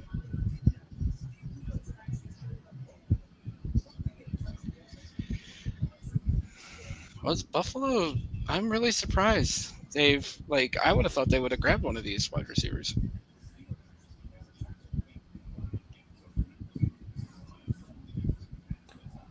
Oh, Rappaport said the Steelers were going to take Lemon. That's what I kept saying. He's not falling past 21. Andrew told his brother, who told Howie to make the trade. Let's go, Andrew. Let's go. Chestnut checkers. Laser eyes. He's like, I don't want to face Makai Lemon. Make the trade. Mike All right, Renner Adele gave coming up for the Patriots pick. Mike Renner gave the Browns an A+ for Concepcion. He's an idiot. Okay, I'm cooling off of my original take. It's a boomer bust pick. We all do that. We cool off. I don't hate Casey at all, but it's boomer bust. New England, you sly devils, you. I'm not gonna say it. But where's he? Jack, Jack, where's he gonna play? Is he replacing you know who? Hold on, Alex. I want to hear Alex's thoughts on this real quick. Oh, I like that. Yeah, but it's okay, Alex. Quick reaction. What does this mean for Will Campbell? Bump him inside. Are they pulling the plug on the third pick in the draft from a year ago already and say you're kicking in? Andrew Berry, if it doesn't work out, I want you to remember this. Yes, It right. is okay. Yes. It is okay.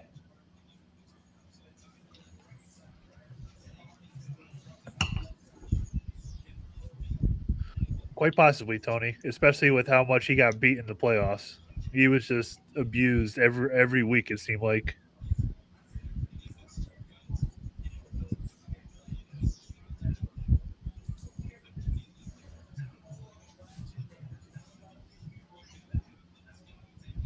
The one thing I gotta give Utah guys credit for, they've been churning out good linemen recently, Oh yeah. and they're agile.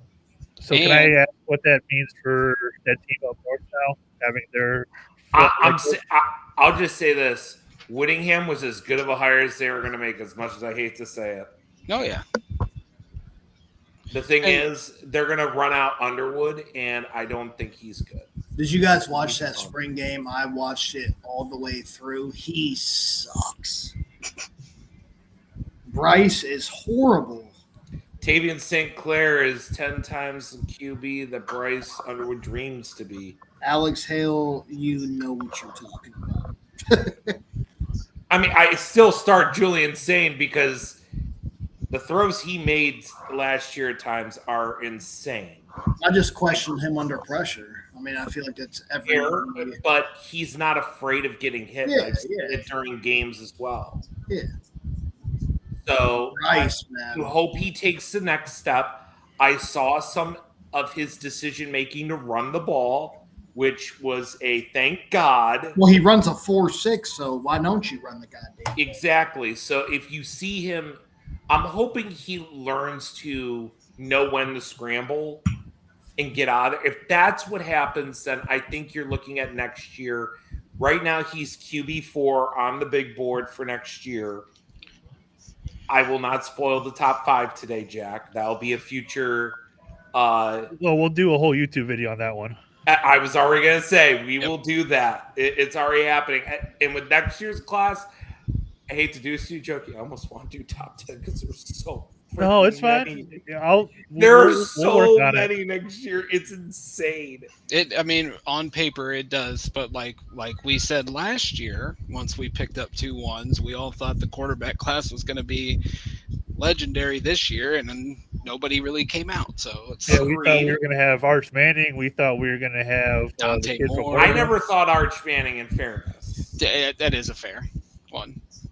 I kept saying I thought first one, I will not rank Arch until he declares. We got Lenora Stellers another year.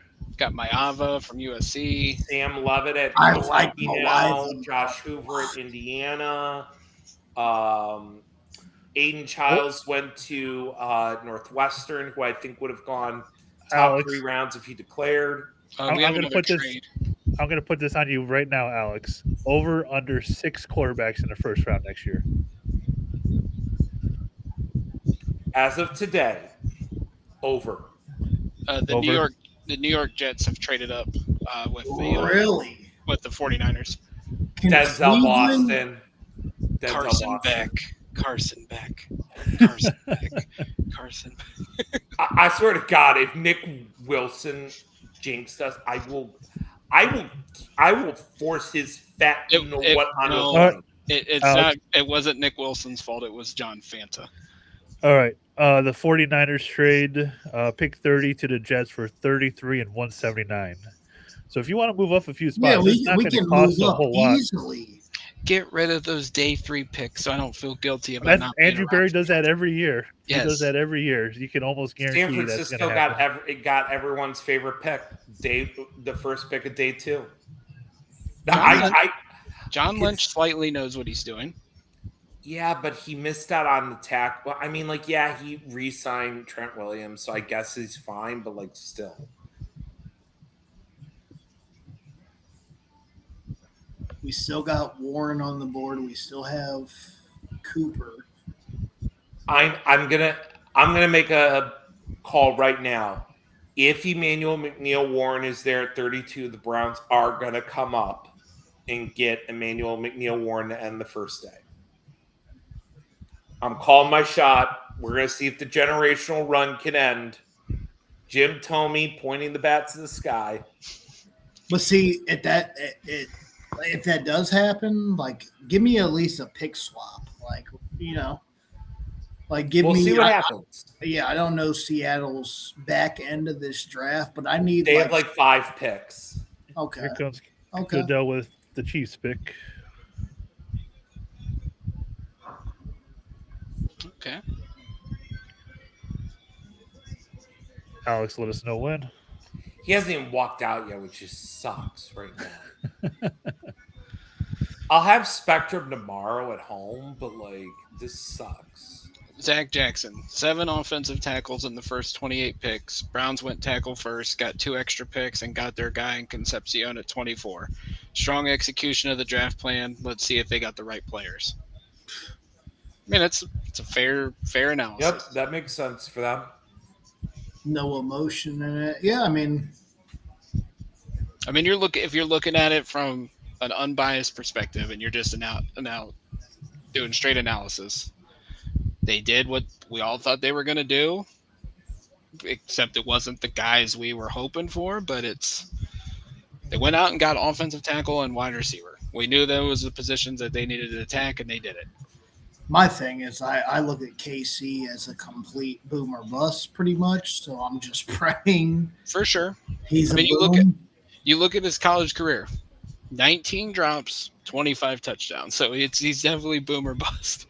And I will say, like, the more I talked to Bill and he put me on to a little bit of tape, I do think he had a problem with trying to create plays before they were there, which led to probably about 50% of his drops. And he did have a good ball drill. He caught the ball well at the combine. So Peter Woods, that's an interesting pick for KC.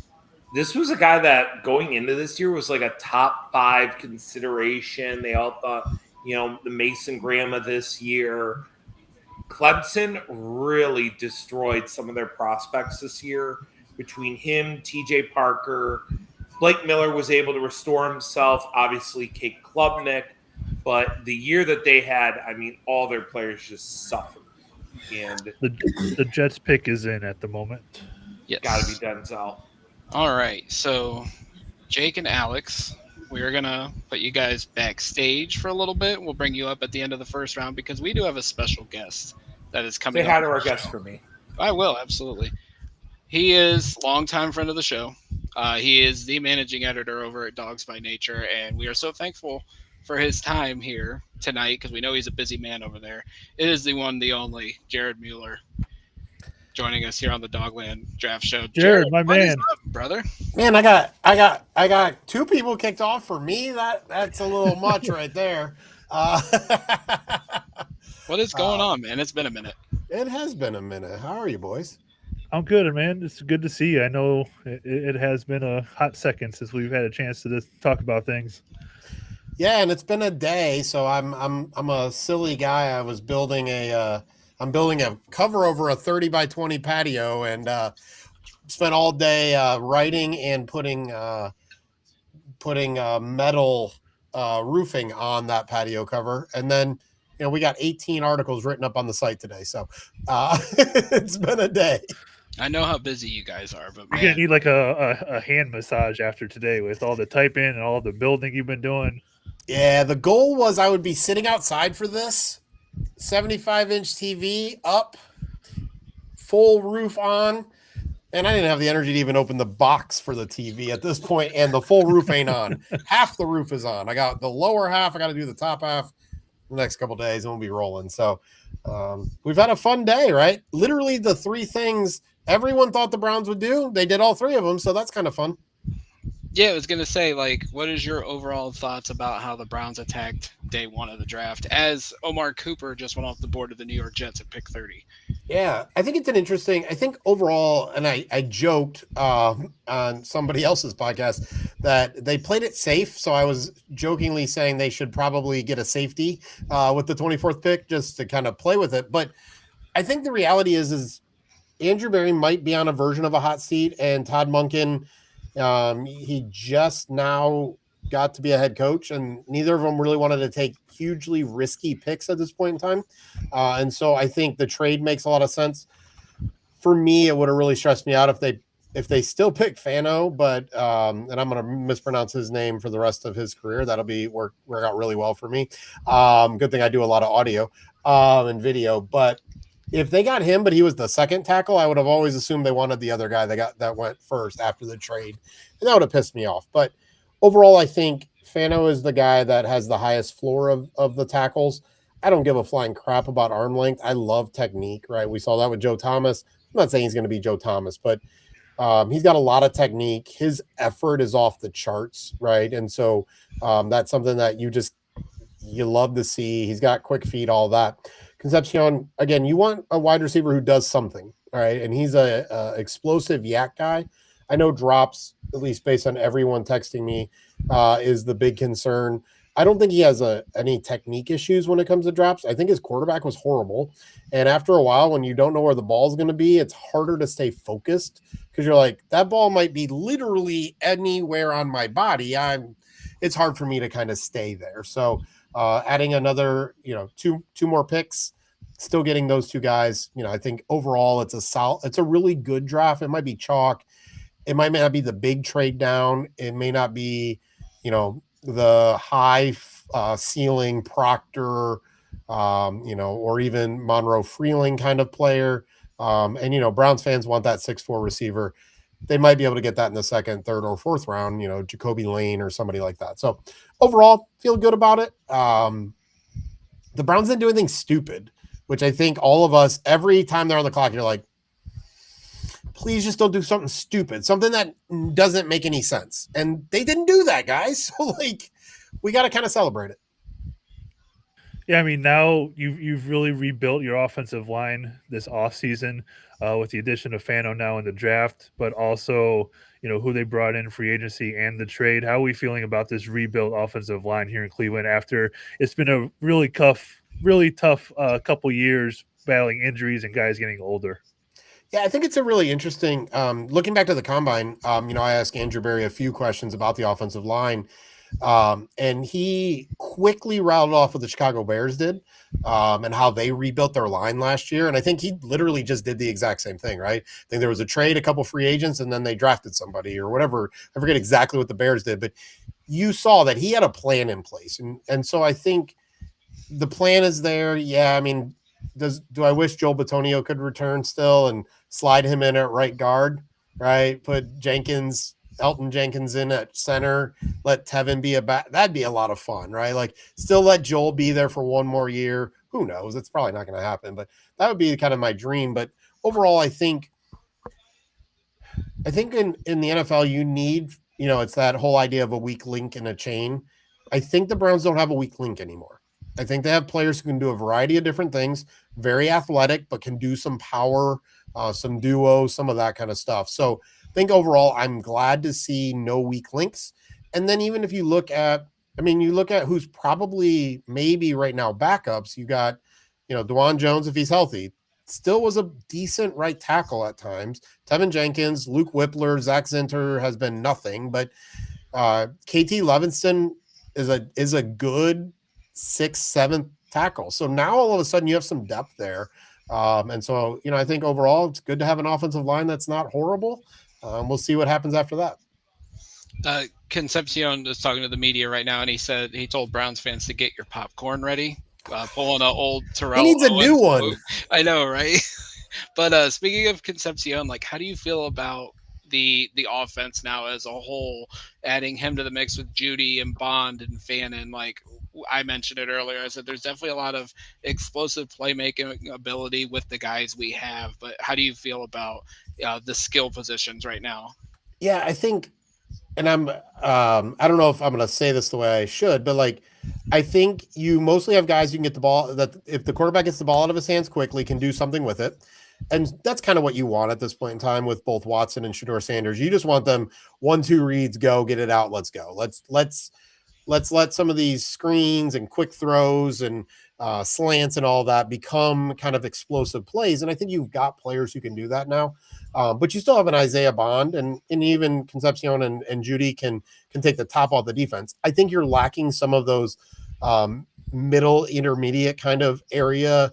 I don't know if any of these guys are doing the 12, 13 yard in cut kind of routes, but I think you have the deep ball and the short ball. And so at this point, Harold Fannin can take care of some of the middle. He's just not really going to be the quick cuts kind of route, curls, those kind of things. So I think overall, like, that's what I want these two quarterbacks to do. Make a decision and go. Make a decision and go.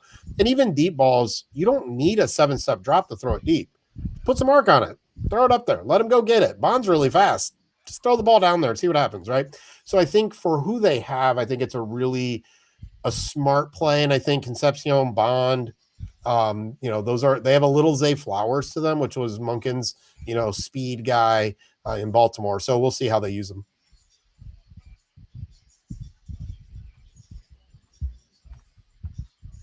How many picks do we have left? I thought I wouldn't be done until like midnight. Yeah, Keldrick Falk just went 31 to the Titans, and then we got Seattle left, and from all accounts, they're not trading the pick as of now, but we'll see. Yeah, that's honestly I wondered if the Browns might try to move up for, given maybe what happens on June 2nd, 3rd, or 4th of this year. I'm regretting not putting down a bet on a prop that I saw for the draft based on who the Seahawks are taking at this moment. Is it in? Yes, it is. Interesting. So we're done, and it's 11 o'clock.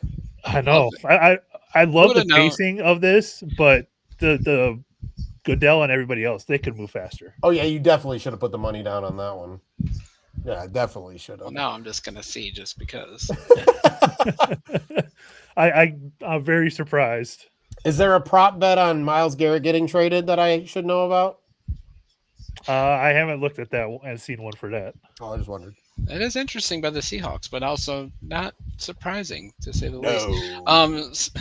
Speaking of Myles Garrett, Jared, I mean, we talked last weekend during the Dexter Lawrence stuff, and your article talking about if they wanted to do a full reset, obviously probably turned some heads in the Browns community. But speaking of Myles, like, what's the latest you're hearing regarding that situation? Because obviously, like, we hear a lot of things, but we don't really know like what the whole situation is. But obviously, he's not showing up to a voluntary workout, but shows up to a Cavs playoff game, and everybody's kind of on edge about his future here in Cleveland.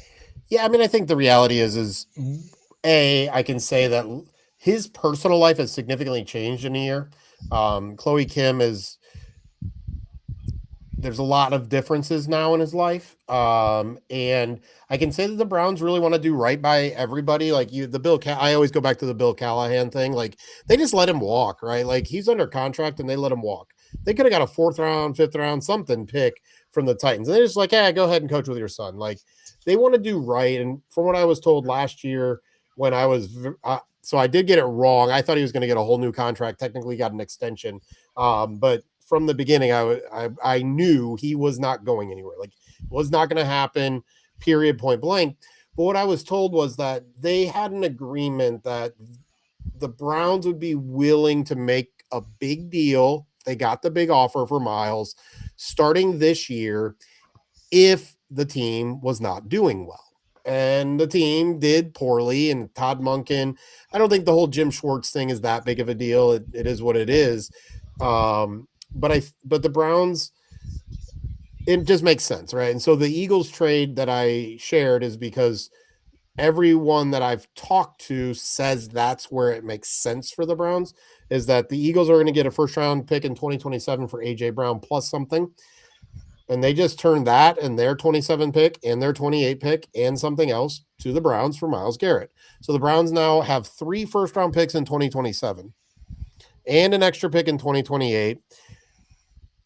And they probably trade Denzel Ward as well, right? Because, again, everything is about how things have lined up. He's not talking to Todd Monken, right? Like, what?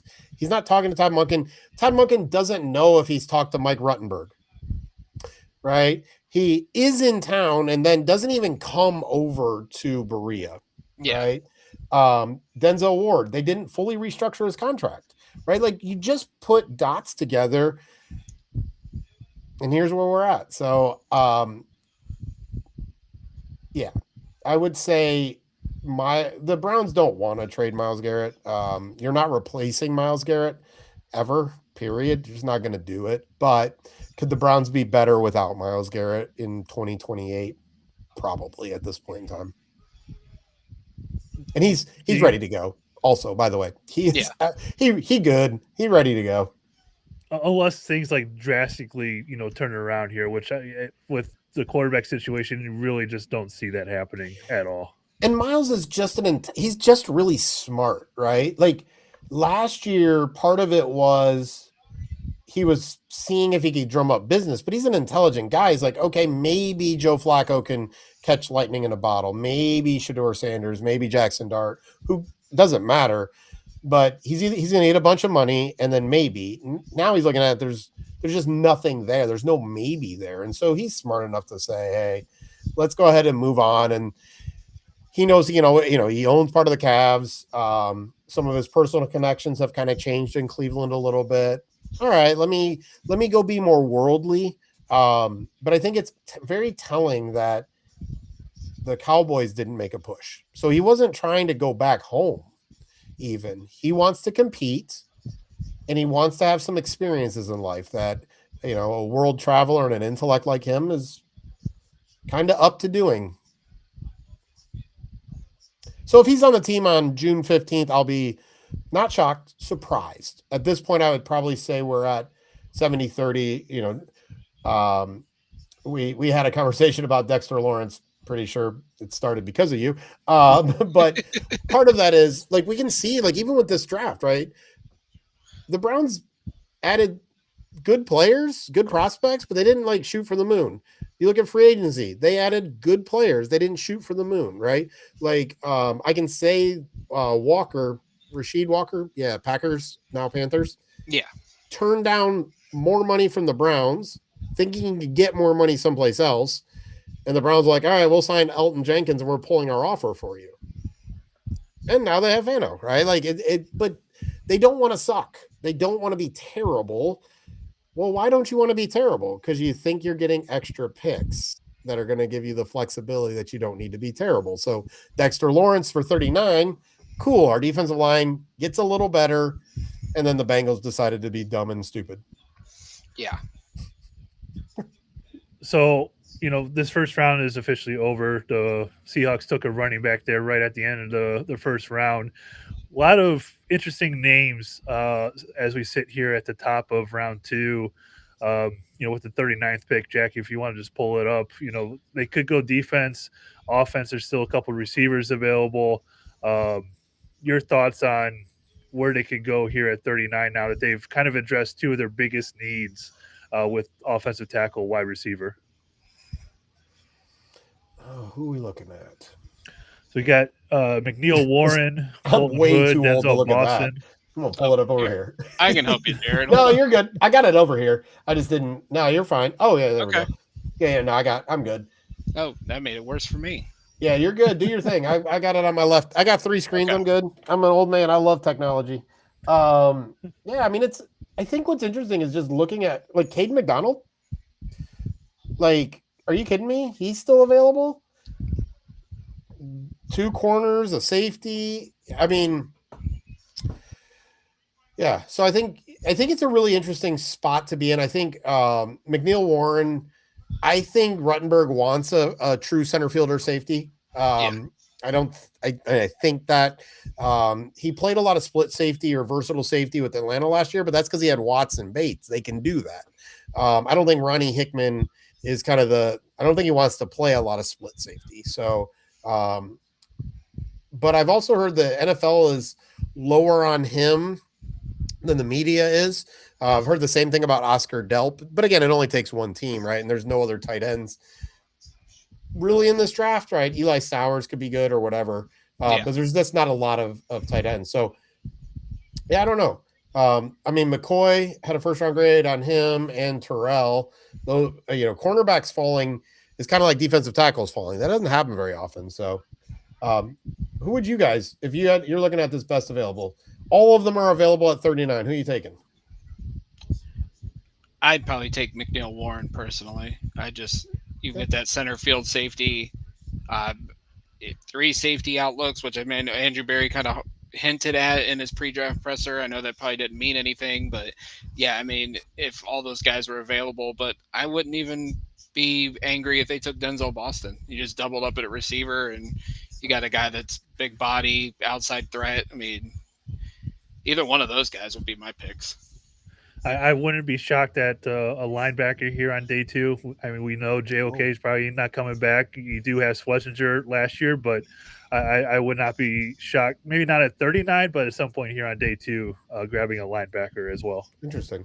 This is going to sound silly, and this is where, highlight things shouldn't matter. The Browns put out a clip of Quincy Williams getting low and moving, and I was shocked at his ability to stay low and quick. I was like, wait, what? You can do what now? Like, it was impressive for like a 6-second clip. And those are the kind of things that for me translate, right? Like, there are lots of things you can watch on, and you're like, oh, whatever, don't give a crap about that. But like his ability to stay fast and low at the same time was really impressive to me. So I don't know about linebacker after spending a second rounder. I just think they're maybe going to be more valuable spots. I would love a Jacoby Lane, not now, but if I'm going to choose between, let's just say Jacoby Lane sometime in the 3rd, because now we have those 2 picks, or Denzel Boston here in the 2nd at 39, that would be a tough one for me. I like both of them. I might get greedy and want Lane so that I can get McDonald, McCoy, Terrell, McNeil Warren. I don't know who I would pick. That's a fun piece of conversation. If I know Denzel Ward's getting traded, McCoy and Terrell are easy conversations, right? Yeah, and I also like D'Angelo Pons out of Indiana. I know he's probably more of a nickel corner, but I love what I see on tape of him. And his combine just like put it over the top. And his fight, like his yes. Yeah. I don't know how they value slot corner. Because I don't think he's filling in run support. Even if he wants to, he ain't, right? He's getting Mac trucked. So I don't know if they'll value the slot corner there. I mean, at least we didn't draft Ty Simpson 13th, but unfortunately the Steelers didn't. I was really hoping for that. Yeah, that would have been I was pretty confident that was going to happen if he was there. Yeah. I don't know what Arizona does now. Nussmeier? Carson Beck? Can't wait till he goes in the 5th round. I know. When Pelissero said 1st round the other day, I was like, well, now we're just being really silly. It was like that Pitt quarterback, like 10 years. Was it Tom Savage? I think it was Gil Brandt going like, he's going to go in the 1st round. And I was like, no, he's not. Yeah, no. Yeah, so overall, I mean, I think the Browns, I guess the question, and I'll be honest, I was talking to somebody else about this. I don't like being middling. So I think the only concern I have, if I had to like look at the Browns' decisions this offseason, they made mediocre decisions, right? Good decisions, which good decisions are great. I just don't know if they take it over the top. But was this an offseason where any of them would? I think that's the only, I don't know if concern's the right word, because I think a lot of people would love to be the Steelers and be 9-8 and 10-7 and whatever else they've been. I hate that. Like, I want to suck or be on the way to good to great. And I'm just not sure if every move they made on the offensive line, Concepcion, Fano, are like on the way to greatness. But they have more picks. Obviously, nothing is done in the 1st round. And then obviously 2027, maybe that puts them on the route to greatness. But that would be my kind of only concern. Without a doubt. So, yeah. Be fun tomorrow too, boys. Absolutely. You want to hop in tomorrow night? You're more than welcome to. I'm actually taking tomorrow night off. What? I know. I'm going to the Monsters playoff game tomorrow night, so I'm going to hockey. Wait, we all skipped the Cavs playoff game, but you're going to the Monsters playoff game? He is a season ticket holder, to be fair, so we're going to. Do they ever let you, like, is it one of those things? Because I'm not a hockey guy. It's one of those things, like the Reno League football in Dayton, they used to let us go out on the field sometimes. Can you get out on the ice and just start chucking people? I wish that would be nice. You know, I'm not sure how much you know about the Monsters, but they have led the AHL in attendance for the last 4 years with over 11,000 people. So hockey's really taken to a liking around these parts up here. Well, I would say nothing surprises me because Cleveland, in so many ways, has the greatest sports fans, right? Like, now, are we wildly annoying at times? Sure, absolutely. Like, are we sometimes silly and stupid? Sure. Is there times in the media that I'm glad Carnell Tate went fourth overall and we didn't pass on him so that I don't have to deal with that? Sure, right? Again, I liked Carnell Tate. I just wouldn't have taken him sixth. Maybe I would have taken him ninth. Sure. But we have the greatest fans. Like, they're passionate, mostly knowledgeable. But unfortunately, by the way, Dejan Stribling's my dude. Like, if I want someone who's going to get into a fight with somebody and going to do some of that insert blocking stuff that we saw from like Puka and some other of those receivers, I love Stribling for that role as well. I just looked up at that part of the screen instead of y'all's faces. But yeah, like our fan base is amazing, right? Like, I wish they were informed by smarter people sometimes. But we have an amazing, so yeah, them being tops of anything like doesn't shock me. I just wonder where our fans get all their money because they're selling out everything most of the time. I mean, there's too many Guardians games to sell out everything now, but man, we sell out a lot of sporting events and other events, and I'm pretty impressed where they're finding their money. Yeah, plus we're getting a WNBA team here in a couple years, so and lots more happening downtown. And they've already sold plenty of season ticket like deposits already for really? the WNBA team. Yeah, so it's, and I think we're getting a soccer team, women's soccer team. And we have our no, women's soccer is going to Columbus. Oh yeah, Columbus. Oh, okay, so that deal fell through for that stadium. I never heard feel of like that there's one. something else with that coming, but okay, well, yeah, and I don't know anything about politics specifically, but we got someone begging for WrestleMania to be in Cleveland in a few years, so that'll be fun too. Yeah, I mean, I think you would think Nick Khan was impressed by how SummerSlam turned out up here. That WrestleMania or something would be put. Yeah, so SummerSlam here in Cleveland outdrew nights 1 and 2 of WrestleMania in Vegas this year. I mean, we don't have an hour for me to talk about how poor that entire. I mean, there is not Oba, like it was Oba. I mean, from a holistic perspective, it was Oba. Like everything else annoyed me, bored me, or pissed me off. Like you just do not know how to. Yeah, they could have been so. Like, I also love that maybe Brock screwed over Triple H and didn't let Gunther be the one that retired him. So that's fun if that's how that happened. I mean, maybe he could still come out at SummerSlam in Minneapolis and Gunther just chokes him out, in a segment or something. But yeah, they definitely won't get that one-on-one match now. Yeah. I'm sure Brock could be enticed by another added like 0 to the end of a check. Just be like, one more. Yeah, I mean, I think he's smart. Like, he's a money guy. Like, but how many more hundreds of acres does he need in Canada, Nova Scotia, or wherever he is, Saskatchewan? Yeah, Saskatchewan. Yeah, I don't think he needs much more. All right, boys. Well, I appreciate you guys having me on tonight. Absolutely, Jared. You're always welcome. Yeah, always great talking to you. I know it's been a while. A couple of times you've been able to talk to Jack for our podcast. I haven't been around, but so it's great. You're too busy. Too busy being sick and all that kind of nonsense. Yeah. So I kind of talked to you about a little bit back in October, September time frame. But great to talk to you. Good to see you. You guys as well. And I was going to say, make sure go Browns, and make sure everybody go checks out Jared and the rest of the crew over at Dogs by Nature. They do a great job. Thanks, guys. Appreciate it. I'll talk to you later. Yep. Have a good night. Bye. All right. So we are going to wrap this up for the night. We're going to get everybody's quick thoughts. Jake is not in the picture at the moment. Oh, yep, he's back. All right, perfect. So, guys, let's wrap this up. we'll go across the horn. Anthony, we'll start with you. Thoughts on round one and what are you looking forward to tomorrow? Kind of agree with Jared. Like, these are kind of safe, not home run picks. They didn't make any extra moves and training up. It was nice to get some value for if Fano was a plan all along to trade down a few spots and get those couple extra picks. I would imagine they'll use them to maneuver around tomorrow because we know Andrew Berry doesn't like those day three picks at all. He likes to be done around, after the sixth round there.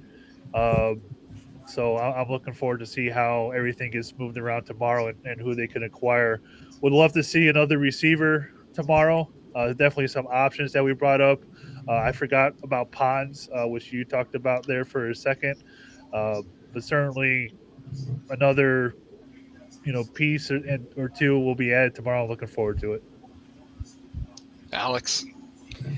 I mean, it was a solid first round. Again, I agree with how Jared, picked it out. It was safe. It kind of went with what they were planning the entire time. Tomorrow, I'm looking at cornerback or safety. Definitely another receiver, depending on how the board falls. And I wouldn't be surprised tomorrow if Edge is in consideration early. He loves to get his pass rushers in this draft. There are plenty available. And I do see some maneuvering. Would not shock me if he tries to maneuver from like 70, tries to get back up in the second round to get another player that he might like. So keep an eye out for that. I don't think he's going to come up from 39. I think if what Jared says is true, the Browns know they can probably get EMW at 39. So I think they'll sit put, get him there, and then try to maneuver up from 70. So that's kind of what I'm expecting tomorrow. Can't wait to join you guys back home in Cleveland. Jake, how you feeling after the night? I mean, I agree to a certain extent about playing it safe. I would have rather had Caleb Downs there at 9, but at the same time, Fano, he's an aggressive player. I'm hoping he can play left tackle, which, Jack, you said earlier that Monken had said that's where he's going to be at. I'm praying it works out. I don't hate KC at all. I would have rather had Omar, but, it's a boomer bust type of ordeal. So when I head into tomorrow, I'm really hoping for possibly Warren to fall to 39. Do I think that's going to happen? Probably not. If he's not there, I like Bernard. I've been outspoken on that. I would not hate him at 39 at all. But overall, I think they did play it safe tonight. I did like the trade back. I just kind of wish they went a different way, but it is what it is. Yeah, I thought overall they had a solid night. It wasn't spectacular, but they did what we all thought they were going to do. Like Jared said, they traded back, they addressed offensive line, and they addressed wide receiver. It was exactly what we thought was going to happen. It's a solid night overall. You got two good football players that are going to be added to the mix here on offense. As far as tomorrow goes, like if McNeil, Warren, or Boston falls at 39, I think those guys make sense. I like Jake. I like Jeremy Bernard. Love D'Angelo Ponds. Those guys I think would be in play too. I think tomorrow night, and it'll probably be in the third round, I think they're going to hit us. I think they're going to get a center. I think they're going to add another offensive lineman, Jake Slaughter, Connor Liu, one of those guys at the center position. I think makes a ton of sense.